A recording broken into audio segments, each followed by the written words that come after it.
పుస్తకదానం పుచ్చుకుంటారు, భూదానం పుచ్చుకుంటారు, కన్యాదానం సరే సరే. సర్పదానం చేస్తున్నానండి మా ఇంట్లోనూ, అయ్యా మీరు వచ్చి బ్రహ్మస్థానంలో కూర్చుని త్రాచుపామును పుచ్చుకోవాలి అన్నాను అనుకోండి, నీ అసాధ్యం మండిపోయి ఇది ఎక్కడ వ్రతం రా, నేను రానంటాడు. త్రాచుపామును ఎవడ దానం పుచ్చుకుంటాడు? ఇదం నమమా నీళ్లు పోసి ఇచ్చేస్తే పుచ్చుకుంటాడు ఏంటి ఎవడైనా? ఎవరు పుచ్చుకోరు. కాబట్టి అటువంటి వ్రతం లేదు లోకంలో. కాబట్టి ఒకడు ఇవ్వడము లేదు, ఆయన పుచ్చుకోవడము లేదు. మరి ఎక్కడి నుంచి వచ్చింది అది? అంటే అది ఎక్కడి నుంచి వచ్చిందో తెలుసుకుంటే చాలా గమ్మత్తైనటువంటి విషయం. అనేక విషయాలు మీకు ఆ నాగభూషణ లేకపోతే భుజంగభూషణ అన్న మాటలోంచి మీకు అర్థమవుతాయి. భుజంగభూషణ అనొక పేరు, అదొక గమ్మత్తైనటువంటి పేరు. ఎందుకంటే లోకంలో భూషణము అనబడేటటువంటిది ప్రతి వారికి ఉంటుంది.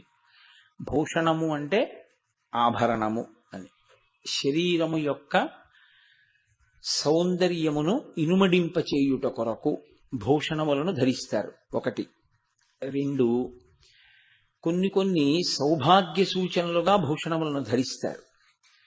కొన్ని కాళికా పురాణాన్ని అనుసరించి భర్త పక్కన ఉన్నప్పుడు మాత్రమే ధరిస్తారు. 4, అసలు కొన్ని ఆభరణములు లేకుండా వైదిక కర్మాచరణం చెయ్యడం కుదరదు. ఉంగరం ఉందనుకోండి, ఉంగరం లేకుండా ఆచమనం చేయకూడదు. అలా ఆచమనం చేస్తే నెత్తురు చేతిలో పోసుకుని ఆచమనం చేసినట్లు అవుతుంది. కాబట్టి కనీసం దర్భముడి వేసుకోవాలి, వేలికి వేసుకుని ఆచమనం చెయ్యాలి. అందుకని కొన్ని ఆభరణములు తప్పవు, అవి ధరించి తీరాలి ప్రతివారు. మంగళసూత్రం ఇవన్నీ తప్పకుండా ఉంటాయి. ఉండకుండా ఉండడం అనేటటువంటిది వాటికి ఐశ్వర్యంతో ఇంకొక రకమైనటువంటి స్థితితోటి సంబంధం ఏమి ఉండదు. కాబట్టి అన్ని భూషణములు ఒకలాంటివి అని చెప్పడానికి కుదరదు. కానీ ప్రపంచంలో పావుని ఆభరణంగా వేసుకున్నవాడు మాత్రం ఎవరు ఉండడు. ఎందుచేత అంటే ఆభరణము 2 రకములుగా వస్తుంది. ఒకటి మీ అంత మీరుగా చేయించుకున్నది. 2, మీ యొక్క కీర్తి ప్రకాశం చేత కానీ లేదా మీకు బహుమానంగా కానీ వేరొకరి చేత ఇయ్యబడినది కదండి. ఇప్పుడు నాకు మెళ్ళో గొలుసు వేసుకోవాలని కోరిక పుట్టింది. అప్పుడు నేను నా స్వార్జితంతో ఒక గొలుసు వేసుకోవలసి ఉంటుంది. గండపిండేరం అలా సొంతంగా ఎవరికి వాళ్ళు వేసుకోకూడదు. గండపిండేరం ఎవరికి వేస్తారంటే, అయ్యయ్యో ఈయన శరీరం పడిపోతే ఈయన వలన ఉద్ధరింపబడవలసినటువంటి వాళ్ళు కొన్ని 100 మంది ఉన్నాం, మా బతుకులు ఏమైపోతాయి ఈయన పడిపోతే, అందుకని ఈయన కొంతకాలం ఉండాలి ఇంకాను అని కోరుకున్నవారు ఎవరైనా ఉంటే వారు గండపిండేరం వేయాలి. అంతేగాని తనకి తాను గండపిండేరం వేసుకోడు. అందుకే గండపిండేరం వేస్తే ఎవరు వెయ్యాలి అంటే నిజానికి కొడుకులు షష్ఠి పూర్తి వరకే చెయ్యాలి. గండపిండేరం శిష్యులు వేస్తారు. వేసి మా గురువు గారు చాలా కాలం ఇంకా ఉండాలి శరీరంలో అని కోరుకుంటారు. అందుకని 2 రకాలుగానే వస్తాయి భూషణములు. పరమేశ్వరుడికి సౌందర్యమును ఇనుమడింప చేసుకోవడానికి భూషణం పెట్టుకోవలసిన అవసరం లేదు. ఎందుకంటే ఆయన రాశీభూతమైనటువంటి సౌందర్యం. ఆయన సౌందర్యానికి ఒక గమ్మత్తు ఉంటుంది. ఘృత రీతి ఘనీభూతం సచ్చిదానంద విగ్రహం అంటారు. అంటే గడ్డకట్టిన నెయ్యి, పేరుకున్న నెయ్యి ఎలా ఉంటుందో అలా ఉంటాడు ఆయన అని. పేరుకున్న నెయ్యిలా ఉన్నాడు అనడం వెనక ఉన్న మర్మమేమి అంటే, పేరుకున్న నీతికి ఒక లక్షణం ఉంటుంది, కరిగిపోవడం కదండి. ఆయన కరిగిపోయారండి నా మాటలు విని అంటాం. ఆయన కరిగిపోయారండి అంటే అసలు ఆయన కనపడడానికి ఏం లేదు, అలా అయిపోయాడని. ఆయనకి కరిగిపోయే లక్షణం ఉంది. ఆ కరిగిపోయే లక్షణం అన్నది లేదనుకోండి, అసలు వీరు ఈశ్వరుణ్ణి పట్టుకోవడం అవసరం కదండి. కరిగిపోవడం అంటే శరీరము తరిగిపోతుందని కాదు దాని ఉద్దేశం. ఆయన మనసు వెన్నపూసలా ఉంటుందని. ఆర్తితో పిలిస్తే పలకకుండా ఉండలేనివాడు అని.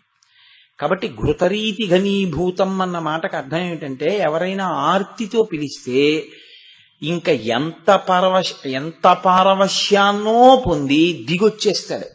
ఆ దిగి రావడం కూడా ఎలా ఉంటుందో తెలుసా అండి. ఇంకా తాను అంత దిగి రావలసిన అవసరం ఏం లేదు, అంత దిగొచ్చేస్తాడు. అదేమిటంటే బొత్తిగా మీరే ఎందుకండి ఆ పని చేయడం అంటారు చూడండి. మీరు చేయడం ఎందుకు, ఎవరికి చెప్తే చేయరు, అది మీరే చేశారా వెళ్ళి అంటారు. నా మిత్రుడి మీద నాకు చాలా విశేషమైన ప్రేమ ఉందనుకోండి, నేను 50 రూపాయలు ఇచ్చి ఏమయ్యా ఓ 2 డ్రమ్ములు నీళ్లు తోడిపెట్టు అని ఎవరినైనా అనొచ్చు. ఓ 50 రూపాయలు ఇవ్వగలిగిన శక్తి నాకుంది. కానీ నా మిత్రుడి మీద నాకున్న ప్రేమ ఎటువంటిదంటే నేనే వెళ్ళి 2 డ్రమ్ములు నీళ్లు తోడిపెట్టాను. ఇప్పుడు నేను 2 డ్రమ్ములు నీళ్లు తోడి నా ఒళ్ళు చెమట పట్టేసి ఉంటే ఇంకొక 2 బకెట్లు నేను తోడుతూ ఉండగా ఆఖరణ ఎవరో నన్ను బాగా ఎరుగున్నవారు వచ్చి, అయ్యో అదేంటండి మీరే తోడేయడం ఎందుకు, ఎవరికి చెప్తే తోడం అంటారంటే ఏంటి, అది నువ్వు చేయవలసిన అవసరం ఉందా, నువ్వే చేయవలసిన అవసరం ఎందుకు వచ్చిందంటే అంత ప్రేమ, అంతకి దిగిపోతాడు ఆయన. ఆయన సంకల్పమాత్రం చేత చెయ్యగలడు కాదు, సంకల్పమాత్రం చేత చెయ్యడం మానేసి తాను అలా చేస్తే భక్తుడి పట్ల తన ఔదార్యమునకు అర్థం లేకుండా పోతుందని తానే దిగొచ్చి చేస్తుంటాడు. అవి చాలా గమ్మత్తుగా ఉంటాయి. అలాంటి విశేషాలని మీరు ఆ కోణంలో చూడవలసి ఉంటుంది తప్ప అదేమిటంటే అలా చేస్తే కానీ శివుడు చేయలేడా అండి అని అనకూడదు. మీకు నేను ఒక ఉదాహరణ చెప్పాలి అంటే దానికి బాగా సరిపోయేటటువంటి వాడు మహానుభావుడు నందనార్. నందనార్ చిదంబరం వెళ్ళాలి అనుకున్నాడు. ఆయన అనుకుని యజమానిని అడిగాడు, నేను చిదంబరం వెళదాం అనుకుంటున్నాను నటరాజస్వామి దర్శనానికని. అంటే ఆయన అన్నాడు, వీడికి ఏం పిచ్చే వెర్రా, వీడి చిదంబరం ఎందుకు అనుకున్నాడు ఆయన. ఈయన భక్తి ఆయనకి ఏం తెలుస్తుంది, భక్తి తెలియబడేది కాదు, అర్థం అవ్వాలంతే.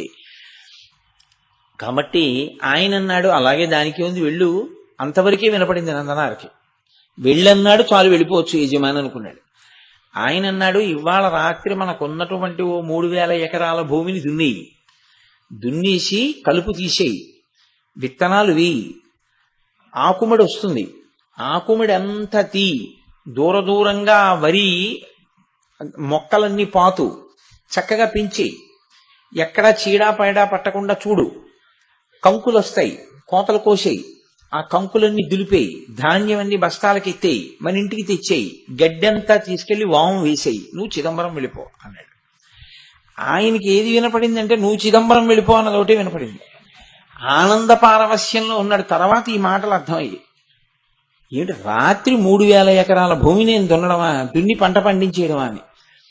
వెళ్ళు అన్నాడు కదా, దాన్ని ఒక్కదాన్నే ఆయన స్వీకరించాడు. ఆయన అన్నాడు తప్పకుండా మీ చేత ఇది చేసి వెళ్ళు అని ఎవరనిపించాడో వాడే నాకు దర్శనం ఇప్పించడానికి కూడా ఇది చేయించి దర్శనమిస్తాడు. ఇప్పుడు పూచి వాడిది అన్నాడు, వచ్చేశాడు. బ్రహ్మాండమైన వర్షం వచ్చింది. ఆ వర్షంలో అదే ఈశ్వర స్వరూపం, ఆ నల్లమబ్బు మెరుపుతీగా పార్వతీ పరమేశ్వరులు అన్నాడు. నర్తించి పొలం గట్టు మీద పడిపోయాడు. ఆయన సమాధిలోకి వెళ్ళిపోయాడు ఆనందంలో. ఇప్పుడు పరమేశ్వరుడు సంకల్పం చేస్తే అయిపోతాయి అవన్నీ. శివ సంకల్పమస్తు, అదేం పెద్ద విశేషం ఏంటి కాదు. నా భక్తుడు నా మీద ఇంత నమ్మకం ఉంచినందుకు నేనే దున్నుతానన్నాడు. కైలాసం నుంచి ఆయన దిగొచ్చి ఆ పట్టుపంచ పైకి తీసి గోచి పోసి ఎగ్గట్టాడు. ధర్మం వృషభం ఉందిగా ఆయన దగ్గర, ఆ ఎద్దుని పిలిచి కామధేనువుని నాగలి కట్టాడు. తాను స్వయంగా దుక్కి దున్నాడు. పరమశివుడి యొక్క పాదాన్ని స్పర్శ కలిగితే ఆ పొడమి ఎంత పులకించిపోతుంది. మహానుభావుడు విఘ్నేశ్వరుడు విత్తనాలు చల్లాడు. పరమశివుడు అంత చేస్తుంటే ఊరుకుంటుందా? పార్వతీదేవి నీళ్లు తోడిపోసింది, పొలమంతా నీరు పట్టింది ఆవిడ. ఇప్పుడు సుబ్రహ్మణ్యుడు వచ్చాడు, ఆయన వచ్చి కలుపంతా తీసేశాడు, అక్కర్లేని మొక్కలు అంతే. బ్రహ్మాండమైనటువంటి బియ్యం పండేశాయి. ఒక ఎకరంలో ఏదో 7 బస్తాలో 10 బస్తాలో పండవలసింది 100 బస్తాలు పండేశాయి. నందీశ్వరుడు వచ్చాడు, కోతలు కోసేశాడు, ఆ ధాన్యం అంతా బస్తాలకు ఎత్తేశాడు, దాని మీద నందీశ్వరుడు ముద్ర వేసేశాడు. ఈ బస్తాలన్నీ బండికి ఎక్కించాడు, గడ్డంతా వామేసేశారు ప్రమదగణాలందరూను. పరమేశ్వరుడు అంతర్ధానం అయిపోయాడు. తెల్లవారేటప్పటికి అవన్నీ తీసుకెళ్లి ఆయనకి ఇచ్చేశారు యజమానికి. ఇదిగో బస్తాలన్నీ పెట్టేశాం, ఇన్ని బస్తాల పంట పండింది చూసుకో అన్నారు, లెక్క పెట్టుకోవచ్చి. ఆయన తెల్లబోయాడు, ఇదేంటి నేనేదో పరిహాసానికి అన్నాను, ఇవన్నీ ఎవరు దున్నేశారు, ఎవరు కోసేశారు? ఆయన వచ్చి చూస్తే పడిపోయి ఉన్నాడు నందనారు. ఆయనకి అర్థమైంది, ఓ ఇతని భక్తికి పరమేశ్వరుడే వచ్చి వ్యవసాయం చేశాడు. ఆయన కాళ్ళ మీద పడి, ఈనాటి నుండి నువ్వు నా సేవకుడివి కావు, నీకు నాకు సగపాలు, నా తోడ పుట్టిన వాడితో సమానం అన్నాడు. ఆయనకి ఐశ్వర్యమా కావాలి? ఆయన నాకు శివదర్శనం చాలని చిదంబరం వెళ్ళిపోయాడు. సరే, ఆ తర్వాత చాలా కథ నడిచింది. అగ్నిహోత్రంలో ప్రవేశించమన్నారు, అగ్నిహోత్రంలోకి వెళ్ళాడు, అది పుష్పహారం అయిపోయింది. కాబట్టి భక్తుడి కొరకు ఈశ్వరుడు దిగొచ్చేస్తాడు. ఎంత దిగొస్తాడు? అంటే దాన్ని ఇంత దిగొస్తాడు అని చెప్పడం కుదరదు. ఎందుకొరకు దిగి రావాలి అంటే అది ఆయన యొక్క రూపము. అది బాహ్య సౌందర్యం అంటే బాహ్య సౌందర్యం కూడా. అంతఃసౌందర్యం అంతులేని అంతఃసౌందర్యం. ఆయన చాలా బాగుంటాడు, అందరినీ మోసం చేస్తాడు, ఏమిటి ఉపయోగం?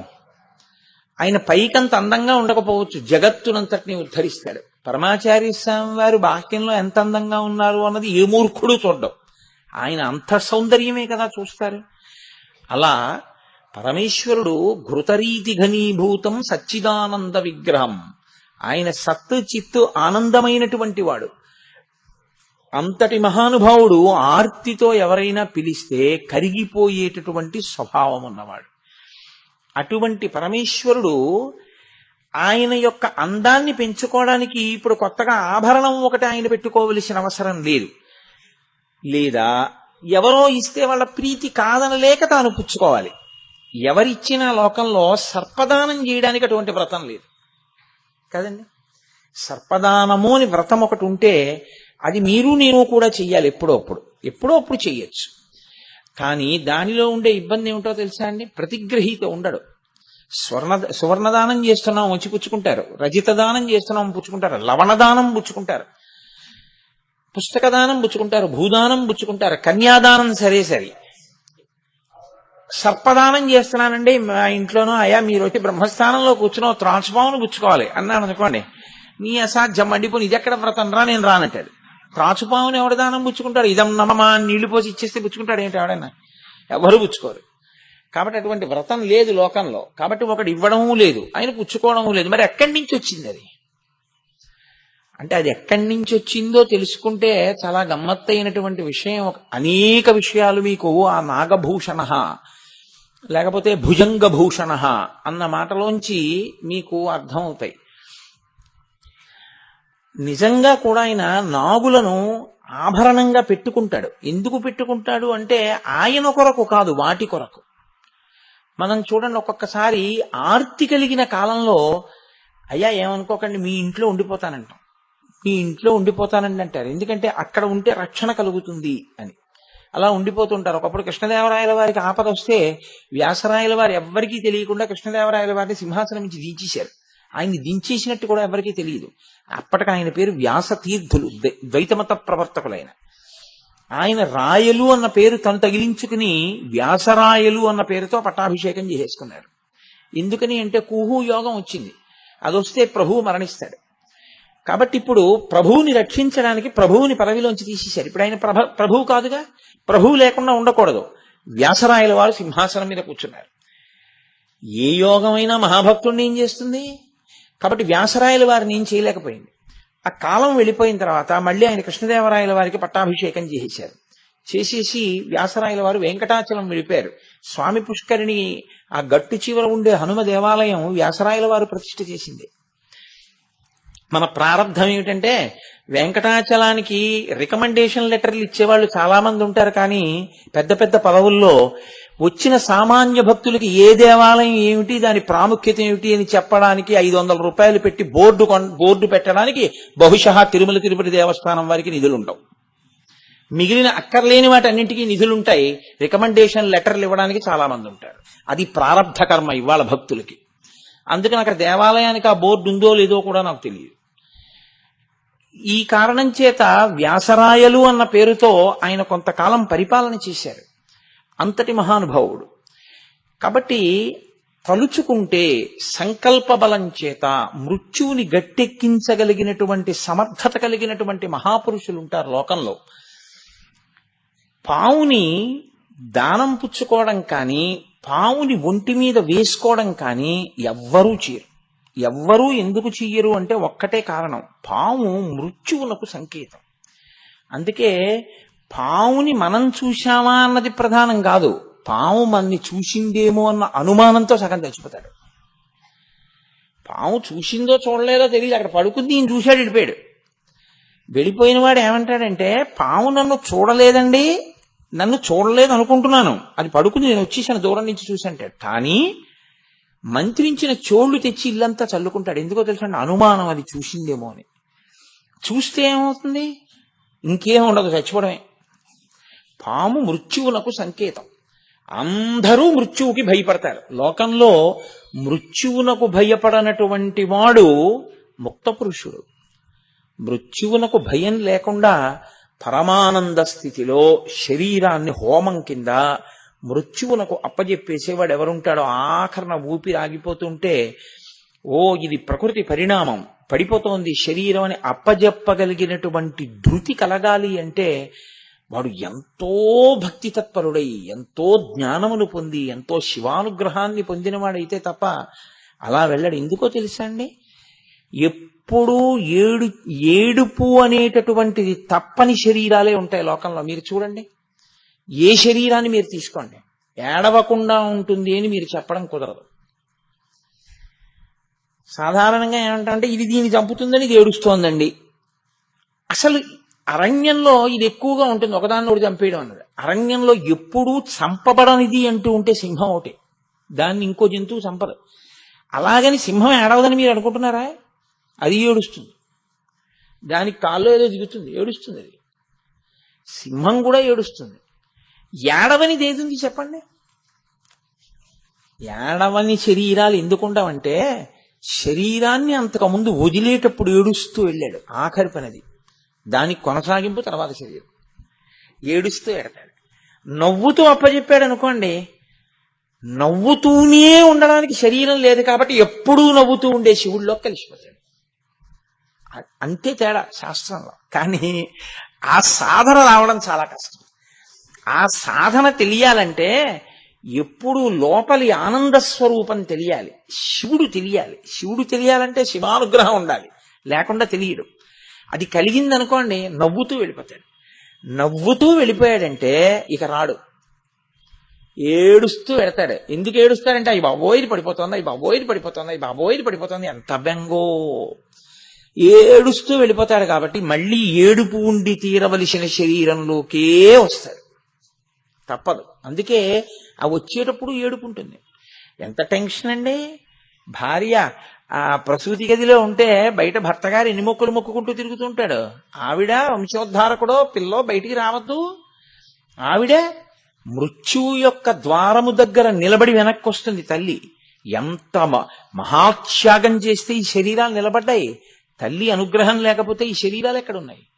కాబట్టి ఏడుపు అనేటటువంటిది అంతర్లీనంగా ఉండిపోవడానికి కారణం ఏమిటంటే పూర్తి చేయడం ఏడుపుతో. అందుకే మీరు చూడండి, మన సంప్రదాయంలో సనాతన ధర్మంలో విషాదాంతములు చేయరు నాటకాలు. ఏ కథని కూడా విషాదాంతం చేయరు. ఎందుకు చేయరో తెలుసా అండి? విషాదాంతము మళ్ళీ రావడానికి గుర్తు. అందుకే విషాదాంతముగా దేన్ని పూర్తి చేయరు, అన్నీ కూడా ఆనందంతో పరిసమాప్తం చేస్తారు. సాధారణంగా ఏం చేస్తారంటే కళ్యాణంతో పూర్తి చేస్తారు. కళ్యాణంతో పూర్తి చేశారు అంటే గుర్తు ఏమిటంటే జీవబ్రహ్మైక్య సిద్ధి, శాంతికర కళ్యాణము అంటారు. ఓ పెద్ద కార్యం చేశారనుకోండి, ఆఖరణ కళ్యాణం చేసేస్తారు. కళ్యాణం చేసేశారు అంటే జీవబ్రహ్మైక్య సిద్ధి, ఒకటైపోయింది అని గుర్తు. అసలు పెద్ద సాధన ఎక్కడ అంటే ఇది నేను కాదని నిజాన్ని పట్టుకోవడం వల్ల సంతోషంగా వెళ్ళిపోగలగాలి. కానీ ఏ భయం లేనివాడైనా ఉంటాడేమో కానీ మృత్యు భయం లేనివాడు లోకంలో ఉండడు. నే చచ్చిపోతానని భయం నాకేం లేదండి అనాలి అంటే ఒకే ఒక్క కారణానికి అనాలి తప్ప రెండో కారణం లేదు. ఏ కారణానికి అనాలో తెలుసా అండి? చచ్చిపోయేది ఇది తప్ప నాకు చావు లేదండి అన్న జ్ఞానం వచ్చినవాడు ఒక్కడే ఆ మాట అనాలి. నేను ఇది కాదండి, నేను లోపలున్నవాణ్ణి, నాకు చావేమిటి, నేను ఇందులోంచి బయటికి వస్తాను తప్ప ఇంట్లోంచి బయటికి వచ్చినట్టు నేను చచ్చిపోవడం ఏమిటి, నేను చచ్చిపోవడం ఏమి ఉండదు, ఇది చచ్చిపోతుంది అంతే. నేను ఎప్పుడూ ఉంటాను, ఏడవడానికి నాకు ఏమిటి భయం, ఎందుకు ఏడవడం, నేనేం ఏడవలసిన అవసరం నాకేం లేదు, నేను ఎప్పుడూ ఉంటాను, నేను ఉండకపోవడం ఏమిటా అన్నవాడు ఎవడుంటాడో వాడికి ఏడుపేం రాదు. వాడు అలాగే ఉంటాడు సంతోషంగా. ఇది పడిపోతుంటే అవును తెలుసు కదా, ఇంట్లోంచి బయటకు వచ్చాను, సినిమా హాల్లోంచి బయటకు వచ్చాను, సభలోంచి బయటకు వచ్చాను, గుళ్ళోంచి బయటకు వచ్చాను, ఇందులోంచి బయటకు ఎడతానని తెలుసు ఎప్పుడప్పుడు, ఇప్పుడు బయటకు ఎడుతున్నాను, ఈశ్వరుడు ఆజ్ఞ అయింది వెళ్తున్నాను. అంత మాత్రం చేత నేను లేకుండా ఏం పోను. ఇంట్లోంచి బయటకు వస్తే నేను లేకుండా పోయానా, సభలోంచి బయటకు వెడితే నేను లేకుండా పోయానా, ఇందులోంచి బయటకు వెళ్ళినా నేను లేకుండా పోనన్నవాడు ఇంట్లోంచి బయటకు వచ్చినప్పుడు ఎంత నవ్వుతూ వస్తాడో ఇందులోంచి బయటకు వెళ్ళినప్పుడు అంత నవ్వుతూ పెడతాడు. అంత నవ్వుతూ వెళ్ళాడు కాబట్టి వాడికి ఏడవడానికి శరీరం పుచ్చుకోకూడదు, కాబట్టి వాడికి రాడు. అదే శివానుగ్రహం. కాబట్టి ప్రపంచమంతటినీ ఆవహించినది ఏదుందో అది మృత్యుభయం. నాకు డబ్బు లేదన్న భయం లేదు, పిల్లలు వృద్ధిలోకి రాలేదన్న భయం లేదు, ఆరోగ్యం లేదన్న భయం లేదు, తిన్నది జీర్ణం కాదన్న భయం లేదు. మృత్యు వచ్చేస్తుందేమో అని భయం. ఎవరినన్నా చూడండి, ఏ కష్టం లేకపోయినా దేనికి ఏడుస్తాడంటే అయ్యి బాబోయ్ చచ్చిపోతానేమోనండి. అందుకే కొంతమంది భయం ఎక్కడి వరకు ఉంటుందో తెలుసా అండి? ఆయనకి 70 ఏళ్ళు అని చెప్పడానికి భయపడతాడు కొంతమంది. నాకు 70 అంటే అబ్బో పెద్దవారు మీరన్నాం అనుకోండి, అవును ఏమైంది నాకు పెద్దరికం వచ్చిందండో, 70 వచ్చింది పెద్దవాడి అయిపోయాను అంటే ఇంకా పడిపోయే సమయం కూడా వచ్చేసింది అంటున్నాడు వీడేమో అని వాడు వయసు చెప్పడానికి భయపడుతుంటారు. ఎంత అజ్ఞానం అది! అలా వయసు చెప్తే పడిపోతావా? వయసు చెప్తే పడిపోయే మాట అయితే వయసు చెప్పనంత మాత్రాన్ని ఉండిపోయారు ఆ లోకంలో అందరూ. పడిపోయిన తర్వాత ఎలాగో పడిపోతుంది, నీ డేట్ ఆఫ్ బర్త్ కి కుడి చేతి పక్క డేట్ ఆఫ్ డెత్. పడిపోయేది ఎలాగో పడిపోతుంది అన్నవాడికి భయం ఏముంది? వీడంటే పడిపోతుందా, అనకపోతే ఉండిపోతుందా? ఏమీ లేదని ధైర్యంగా ఉంటాడు. కాబట్టి అందరిది మృత్యు భయం, ఆయనకు అసలు ఆ భయ శబ్దం లేదు. భయ శబ్దం ఎందుకు లేదో తెలుసా అండి? ఆయనే ఆత్మ, అదే మీరు కూడా, అదే నేను కూడా. కానీ భయం ఎందుకు వచ్చిందంటే జీవుడన్న భావన చేత వస్తోంది. ఈ మాయ ఆయన ఎత్తాలి, ఎత్తి కాదు నువ్వు శివుడవే అని ఆయన మనకు అనుభవంలోకి తేవాలి. అది ఆయన అనుగ్రహం. ఆయన అనుగ్రహించాడా అంతే, వస్తుంది ఆ ధైర్యం. కాబట్టి ఆయన మృత్యుంజయ, ఇది చెప్పడానికి ఆయన పావుల్ని ధరిస్తాడు. ఆయనకి అది భూషణం. మనకో మనం చూడడం కాదు, అది చూసిందేమో అన్న భయంతోనే సగం చచ్చిపోతాం మనం. అది తేడా కాదు. నిజంగా కూడా లోకంలో పావులకి ఒక పెద్ద ఉపద్రవం వచ్చింది. వాటికి వచ్చిన ఉపద్రవం ఏమిటో తెలుసా అండి? వాటికి ఒక శరీర స్థాయిలో, అంటే ఏదో స్థూలంగా ఒక ఉపాధి స్థాయిలో వచ్చిన ఉపద్రవం కాదు, మొత్తం పావులే చచ్చిపోవలసిన విషయం ఒకటి వచ్చింది. అందులో కొన్ని పావులు మాత్రమే బతుకుతాయి, మళ్ళీ కొన్ని పావులు బతకడానికి వీలు లేదు. ఎందుకు వీలు లేదు అంటే తల్లి శాపమే ఉంది వాటికి. వినతా కద్రువ ఆ తోకకి చుట్టుకోవడం మహాభారతం మొట్టమొదటే ప్రారంభం, ఆది పర్వంలోని. అక్కడ తల్లి శాపం చేత పడిపోతామేమో అని భయం ఉంది కొన్నింటికి. అందుకని కాదు, వాసుకి మొదలైన వాళ్ళు తల్లి మాట వినని వాళ్ళు. అందుకని వాళ్ళకి మేము చచ్చిపోతామన్న భయం ఉంది. చచ్చిపోతామన్న భయం ఉండడం వల్ల వాళ్ళు ఏం చేశారంటే బ్రహ్మగారి దగ్గరికి వెళ్ళి అడిగారు, ఎలా తీరుతుంది మాకు ఈ భయం అని. మీ చెల్లెలు జరత్కారుని తీసుకెళ్లి జరత్కారుకి ఇచ్చి వివాహం చేయండి అన్నారు. అప్పుడు సరే వాళ్ళిద్దరికీ వివాహం చేయడం వల్ల ఆ జరత్కారు రక్షించాడు, జనమేజయ సర్పయాగంలోకి వచ్చి వీళ్ళని కాపాడాడు. కానీ వీళ్ళకి మృత్యుభయం పోలేదు. ఎందుకు పోలేదో తెలుసా అండి? జనమేజయ సర్పయాగంలో అయితే బతికారేమో, కానీ ఈ పావుల్ని ఆహారంగా లక్షణం పెట్టుకున్నవాడు ఒక ఆయన ఉండిపోయాడు. ఆయనే గరుత్మంతుడు. ఆయన పని ఏమిటి అంటే పావుల్ని తినడమే పనిగా ఉంటాడు ఆయన. అంటే దాని అంతరార్థం వేరనుకోండి, బాహ్యంలో ఆయన పావుల్ని తింటాడు. కాబట్టి ఎంత పెద్ద పాము కనపడితే ఆయనకు అంత సంతోషం. వాసుకి చాలా పెద్ద పాము. ఎంత పెద్ద పాము అంటే ఆయననే చుట్టారు మందర పర్వతానికి, చుట్టి క్షీరసాగర మథనం చేశారు. ఈ వాసుకి ఒకానొకప్పుడు ఒక అరణ్యంలో తిరుగుతున్నాడు. గరుత్మంతుడు చూశాడు. చూసి ఇవాళ మంచి ఆహారం దొరికిందిరా అని ఆయన ఈ వాసుకుని తరిమాడు. తరిమి వాసుకుని తన రెక్కలతో కొట్టి తన వాడి ముక్కుతో గాడ వేసి కాలికున్న గోళ్లతో పొడిచి హింసించి చంపే ప్రయత్నం చేశాడు. వాసుకి కూడా శక్తివంతుడు. ఆయన ఒక గుహలో దూరాడు. ఒక గుహలో దూరి శరీరాన్ని లోపలికి పెట్టి పడగనొకదాన్ని పైకి పెట్టి పడగ మీద మణుల యొక్క కాంతులన్నింటినీ కూడా పైకి వెదజల్లాడు. అంత కాంతి పడితే కళ్ళు సరిగ్గా కనపడవు. గరుత్మంతుడికి ఉన్న గొప్ప శక్తి ఏమిటంటే చూడగలగడమే. వైనతేయులు 7వ అంతరంలోంచి చూస్తారు.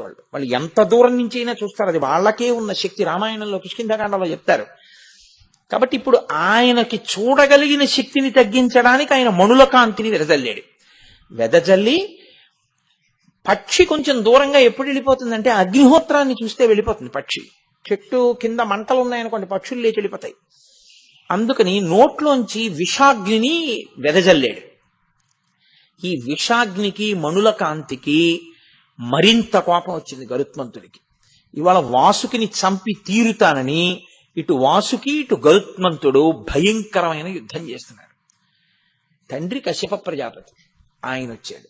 వచ్చి అన్నాడు, ఒరే తినడానికి నీకు ఇంతకన్నా ఆహారం లేదురా, ఏమిట్రా ఈ ఉపద్రవం, ఏమిటి కొట్టుకోవడం, ఊరుకో అని ఆయన వేరే ఒక పెద్ద విశేషాన్ని ఒకదాన్ని చెప్పాడు. ఫలానా చోటుకెళ్ళు, ఫలానా చోట ఒక బ్రాహ్మణుడు ఉన్నాడు, ఆ బ్రాహ్మణుడిని తిన్నప్పుడు కంఠం మండుతుంది, మండినప్పుడు బయటకు ఉమ్మేసి. సరే అదంతా వేరు కాదనుకోండి, ఇప్పుడు అప్రస్తుతం, నేను దాని జోలికి వెళ్ళను ఇప్పుడు, ఎందుకంటే వెడితే మళ్ళీ అది ఇంకొక వైపుకి వెళ్ళిపోతుంది ఆ ఏరంతా. కాబట్టి నువ్వు వాళ్ళు అటువైపుకి వెళ్ళు అంటే గరుత్మంతుడు వెళ్ళిపోయాడు. వాసుకి ఒళ్ళంతా దెబ్బలు తిని ఉన్నాడు. ఆయన అన్నాడు, నాకు ఎలా రక్ష, ఇవాళ నువ్వు వచ్చావు వదిలిపెట్టేశాడు. కానీ గరుత్మంతుడు ఎప్పుడో అప్పుడు నా కోసం తిరుగుతూనే ఉంటాడు. నేను ఏ పుట్టలోంచి బయటకు వచ్చినప్పుడో గబుక్కుని నేను ఏదైనా ఆహారాన్ని తిని కదలలేక ఉన్న స్థితిలోనో కొట్టేస్తాడు. వేగమునకు ప్రసిద్ధి గరుత్మంతుడు. పైనుంచి వస్తాడు, తాను కింద ఉంటాడు, తాను ఎగరలేడు. ఎలా అంటే ఆయన అన్నాడు, ఎంతటి నీకున్నది మృత్యుభయం, ఎప్పుడైనా చంపేస్తాడని భయం కదూ, ఈ మృత్యుభయం నుంచి గట్టెక్కి సావడం భయం నుంచి నువ్వు పైకెళ్ళిపోయి నువ్వే ఇంకోళ్ళకి వరం ఇవ్వగలిగినటువంటి శక్తికి నువ్వు ఎదిగిపోవాలంటే నీ ఎదురుగుండా గరుత్మంతుడున్నా నువ్వు మాత్రం వచ్చిన భక్తులని అనుగ్రహించి వరాలివ్వగలిగిన స్థితికి ఎదగాలంటే శివుణ్ణి పట్టుకో అన్నాడు. అంటే ఆయన పరమశివుణ్ణి ఆశ్రయించాడు. ఇప్పుడు పరమశివుడు ఏం చేశాడంటే, నీకేం భయం లేదు లేవయా, నేనున్నానని ఒకసారి అలా తడివి తీసి మెళ్ళో వేసుకున్నాడు. అది వాసుకి. క్షీరసాగర మథనంలో మందర పర్వతంలో చుట్టబడిన వాసుకి గరుత్మంతుడి నుండి రక్షణ కొరకు పరమశివుడి యొక్క మెడలో ఉంటుంది. ఇప్పుడు ఆయన మెడలో ఇలా పడగ విప్పి ఉండగా శ్రీ మహావిష్ణువు మీకు ఈ కబురు చెప్పమన్నారు అని గరుత్మంతుడు వచ్చినా అది ఇలా పడగ విప్పే ఉంటుంది. ఎందుకని అంటే శివసన్నిధిలో భయం లేదు. ఇప్పుడు దానికి ఎంత భయం లేకుండా పోయిందో తెలుసా అండి. ఆయన హాలాహలం తాగుతుంటే అగ్నిహోత్రాన్ని తాగుతున్నా అది కందను కూడా కందలేదు, కిందకు కూడా వదలలేదు. అయితే శివుణ్ణి పట్టుకున్న వాళ్ళ స్థితిలా ఉంటుంది. ఆయన ఇంకో వరం ఇచ్చాడండి. శివుణ్ణి పట్టుకోవడం అంటే ఒక అందుకు పట్టుకుంటే ఎంత దూరం వెడుతుందో చూడండి ఆయన అనుగ్రహం అంటే. అది శివానుగ్రహం అంటే. అందుకే లోకంలో శాపవాక్కు ఒకటి ఉంటుంది. ఏమిటో తెలుసా అండి ఆ శాపవాక్కు? నీకు శివభక్తి లేకుండుగాక అని శపిస్తారు. ఐశ్వర్యభంగం అయిపోవాలంటే, వీడు ఐశ్వర్యం చేత చాలా ఉద్ధతితో ప్రవర్తిస్తున్నాడంటే నీ ఇంట జిల్లేడు చెట్టు పుట్టుగాక అంటారు. ఇంట జిల్లేడు చెట్టు గాని పుట్టిందా ఆ ఇల్లు సర్వనాశనం అయిపోతుంది. ఇంకా ఆ ఇల్లు కొన్నాళ్లకి జిల్లేడు చెట్లు పెంచితే ఆ ఇంట ఎవ్వరూ నివాసం ఉండకుండా పైన ఉన్నటువంటి ఆచ్ఛాదన రూఫ్ పడిపోయి మొండి గోడలతో నిలబడిపోతుంది ఆ ఇల్లు అని. నీ ఇంట జిల్లేడు చెట్టు పుట్టుగాక ఐశ్వర్యభంగం, నీకు శివభక్తి లేకుండుగాక ఆత్మోద్ధరణ ఉండదు. కాబట్టి శివభక్తి అంత ముఖ్యం ప్రతివాడికి. శివభక్తి లేకపోతే వాడి ఆత్మకి వాడు ఉద్ధారకుడు కాలేడు, వాడు పైకి రాలేడు. అందుకే చేతులారంగ శివుని పూజింపడేని అంటారు పోతన గారు. కాబట్టి ఇప్పుడు ఆయన పరమశివుడు మృత్యుభయం నుంచి తప్పుకోవడానికి వాసుకి ఆశ్రయిస్తే ఆయన అన్నారు, నువ్వు ఏ స్థితికి వెడతావో తెలుసా? ఎక్కడకొచ్చి నిన్ను గరుత్మంతుడు కొట్టి ప్రాణభయాన్ని కల్పించాడో అక్కడికే వెళ్ళిపో, ఏం భయం లేదు. వెళ్ళి హాయిగా కుక్షి అంటే గుహ అని, అదే కుక్కి అంటుంటారు. ఆ శృంగేరి పక్కన ఉన్నటువంటి కర్ణాటకలో క్షేత్రం సుబ్రహ్మణ్య క్షేత్రం. ఆ కుక్షి ఆ గుహలోకి వెళ్ళి కూర్చుని నా గురించి తపస్సు చేస్తూ ఉండు. నువ్వు నా నామస్మరణలో ఉండగా, నా గురించి తపిస్తూ ఉండగా గరుత్మంతుడు నిన్ను చెనకడం. సరికదా, నీకు ఒక వరం ఇస్తున్నాను. రాబో కాలంలో నాకు సుబ్రహ్మణ్యుడన్న పేరుతో ఒక కుమారుడు కలుగుతాడు. ఆ పిల్లవాడు తారకాసుర సంహారం చేసి తన నెత్తుటితో ఉన్నటువంటి కత్తిని అక్కడే ఉన్న కుమారధార అన్న తీర్థంలో కడుక్కుంటాడు. కడుక్కుంటే ఇంద్రుడు దేవసేన అన్న కూతుర్ని తీసుకొచ్చి అక్కడ సుబ్రహ్మణ్య కళ్యాణం చేయిస్తాడు మార్గశిర శుక్ల షష్ఠి నాడు. కాబట్టి సుబ్రహ్మణ్య షష్ఠి అవుతుంది అది. కాబట్టి ఆ షష్ఠి నాడు కళ్యాణం జరుగుతుంది. అక్కడ నా కొడుకు దేవసేనా సమేతుడై నీతో కలిసి ఉండిపోతాడు.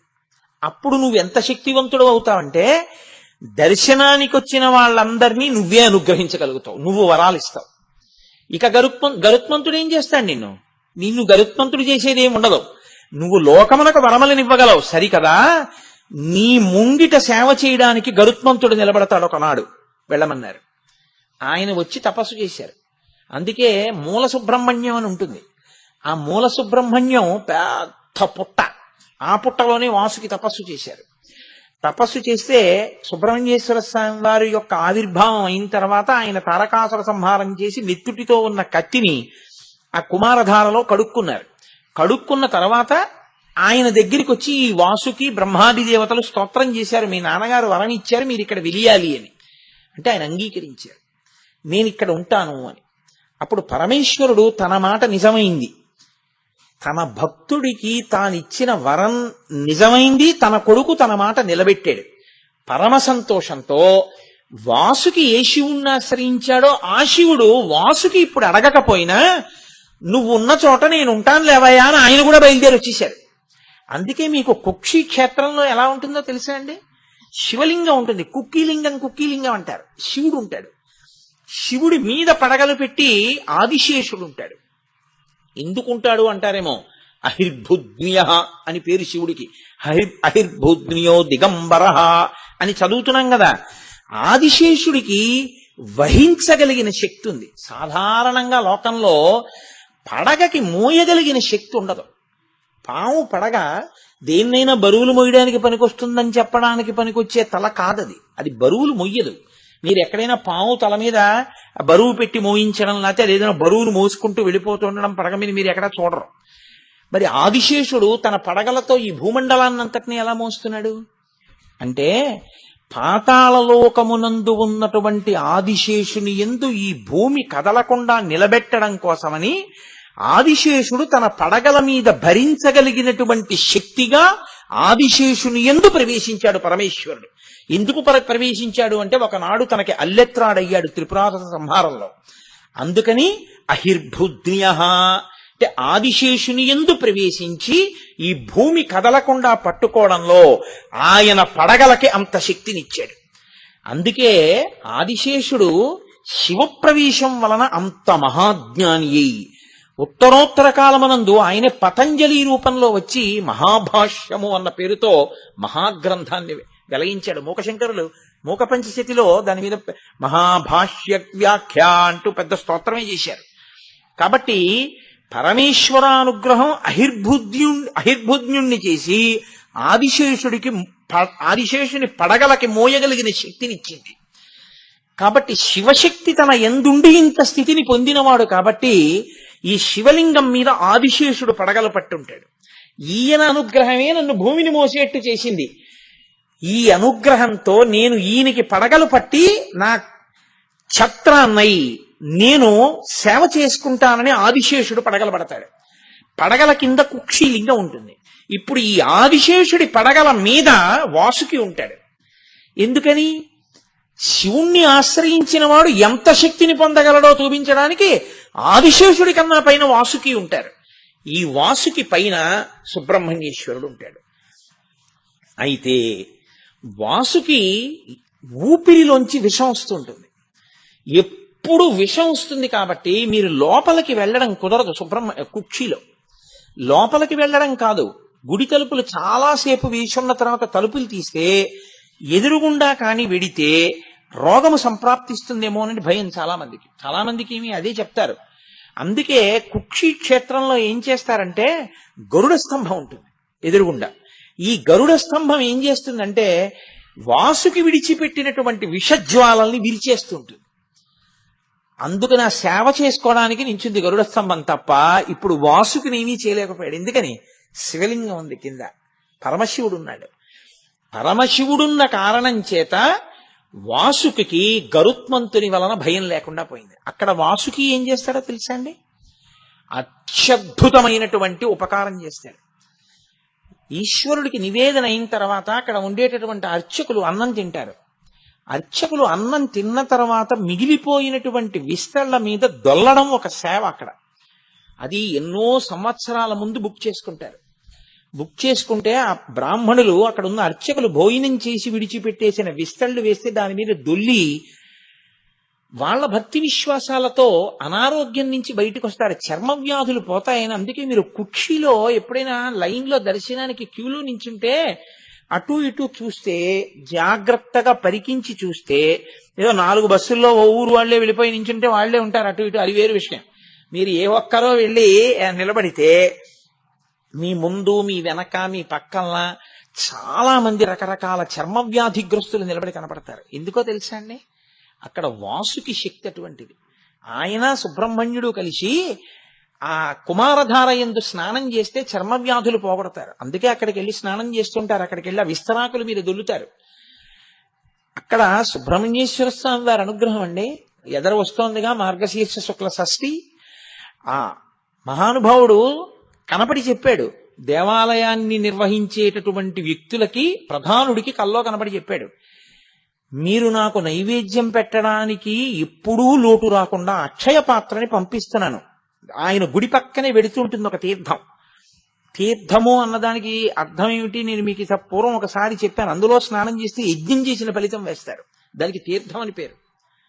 కాబట్టి అక్కడే వెడుతుంది. ఆ తీర్థంలో ఉన్నాయి అక్షయ పాత్ర. నాకు సేవ చేసినప్పుడు దర్పణం చూపిస్తారు, దర్పణం దర్శయామి అని.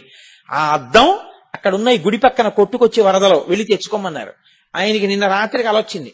ఆయన ఇవాళ పొద్దున్న స్నానం చేసి గుడి దగ్గరికి వచ్చి చూశాడు, ఇంత వరదలో నిలబడతాయా అని. ఖచ్చితంగా దేవాలయం పక్కనే ఉన్నటువంటి తీర్థం వరద కింద వెళ్ళిపోతుంటే ఆ వరదలో కొట్టుకుపోకుండా అక్కడే నిలబడి కనపడ్డాయి. నీటి మీద తేలుతూ ఒక దర్పణం, ఒక అక్షయ పాత్ర ఇప్పటికీ ఉన్నాయి కుక్షి సుబ్రహ్మణ్య క్షేత్రంలో. చిత్రం ఏమిటో తెలుసా అండి? అన్నం వండి ఈశ్వరుడికి నైవేద్యం పెట్టే ముందు అక్షయ పాత్రకి నైవేద్యం పెట్టి తీసుకెళ్లి నైవేద్యం పెడతారు. దాన్ని యథార్థంగా అవి ప్రవాహంలో వచ్చాయి కుక్షి తీర్థంలో. కాబట్టి అందుకే వాసుకి ఎక్కడ తపస్సు చేశాడో ఆ మూల సుబ్రహ్మణ్యాన్ని దర్శనం చేయకుండా సుబ్రహ్మణ్యుడు వెలిసినటువంటి సుబ్రహ్మణ్యాన్ని ఒక్కదాన్ని చూసి వచ్చేస్తే కుక్షి సుబ్రహ్మణ్యం వెళ్ళిన ఫలితం మీ ఖాతాలో వేయనన్నాడు ఈశ్వరుడు. మీరు ఎక్కడ వాసుకి తపస్సు చేశాడో అక్కడికి వెళ్ళాలి. అందుకే మూల సుబ్రహ్మణ్యం అని గుడిలోకి వెళ్ళి తలుపులోంచి బయటకు వెడితే, సరే మనందరం చాలా మంది వెళ్ళాం కలిసి, వేరే విషయం అనుకోండి. ఆ తలుపులోంచి వెడితే అక్కడ మూల సుబ్రహ్మణ్యం ఉంటాడు. తెలియని వాళ్ళ కోసం చెప్తున్న మాట నేను. కాబట్టి ఆ మూల సుబ్రహ్మణ్యాన్ని దర్శనం చేసుకుని వస్తారు. అంత గొప్ప స్థితిని వాసుకి పొందాడు అంటే దేనివల్ల పొందాడు? కేవలం శివానుగ్రహం. అందువల్ల ఆయన నాగభూషణుడయ్యాడు. అంటే నన్ను పట్టుకున్న వాళ్ళు ఎవరుంటారో వాళ్ళకి మృత్యుభయం తీరిపోవడం కాదు, అనుగ్రహించగలిగిన శక్తి పొందుతారు. నాలా ఇంత స్థితిని ఇవ్వగలను. ఇది చెప్పడానికి ఆయన భుజంగభూషణో భర్గో గిరిధన్వీ గిరిప్రియ, ఆయన భుజంగభూషణుడయ్యాడు. కాదు కాదు, పూర్వం మణినాగము అని ఒక నాగం, చాలా పెద్ద పాము. ఆ పాముకి ఒక లక్షణం ఉండేది. అది నమ్మింది శివుణ్ణి. దానికి ఇదే భయం, గరుత్మంతుడు కొట్టుకుపోతాడని. ఎందుకంటే మనం చూడండి, మంచి పచ్చడి వంకాయలు వచ్చాయి మార్కెట్లోకి, చాలా పెద్ద పెద్ద ఆకుపచ్చ వంకాయ, ఒక్క కన్నం లేదు అన్నారు అనుకోండి, ఓ ఎన్నాళ్ళైందో పచ్చిపోయి తెచ్చేయండి 4 కిలోలు, పెరుగు పచ్చడికి వాటికి ఉంటాయి, ఫ్రిడ్జ్ లో పడేద్దాం అని అందరూ వెళ్ళిపోయి ఆ కొట్టు మీదే పడిపోతారు. అలా బాగా చక్క అలాంటి పాములంటే అవి ఎక్కడున్నాయో అని ఆలోచించి వరి పెడతాడు గరుత్మంతుడు. అందుకని ఆ మణినాగం ఏం చేసేదంటే బయటికి వస్తూ ఉంటే పుట్టలోంచి శివ శివ శివ శివ శివ శివ శివ శివ అంటూ వచ్చేది. అది శివనామం చెప్తూ తిరిగి శివనామం చెప్తూ ఆహారం తీసుకుని శివనామం చెప్తూ పుట్టలోకి వెళ్ళిపోయేది. అది ఒక రోజున శివనామం చెప్తూ వెళ్ళిపోతోంది. వెళ్ళిపోతుంటే చూశాడు గరుత్మంతుడు. చూసి దొరికిందిరా అని దాన్ని కొట్టబోయాడు. అది నిర్భయంగా పాకుతూ శివ శివ శివ శివ అంటూ వెళ్ళిపోతాం. పరమేశ్వరుడు, ఆయనకి తెలియందే ఉండండి, ఆయన సర్వజ్ఞ, ఆయనకు అన్నీ తెలిసి ఎక్కడేం జరుగుతోందో.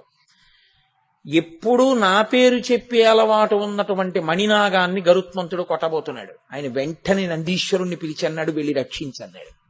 నంది ఒకడు శివుడు ఒకడు కాడు, అందుకే వాళ్ళ మధ్యలోకి వెళ్ళాం.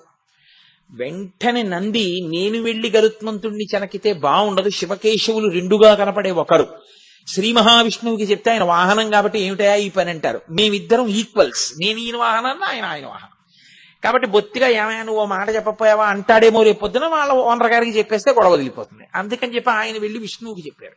శివాజ్ఞ, మణినాగాన్ని రక్షించమంటున్నారు. గరుత్మంతుడు తరుగుతున్నాడు.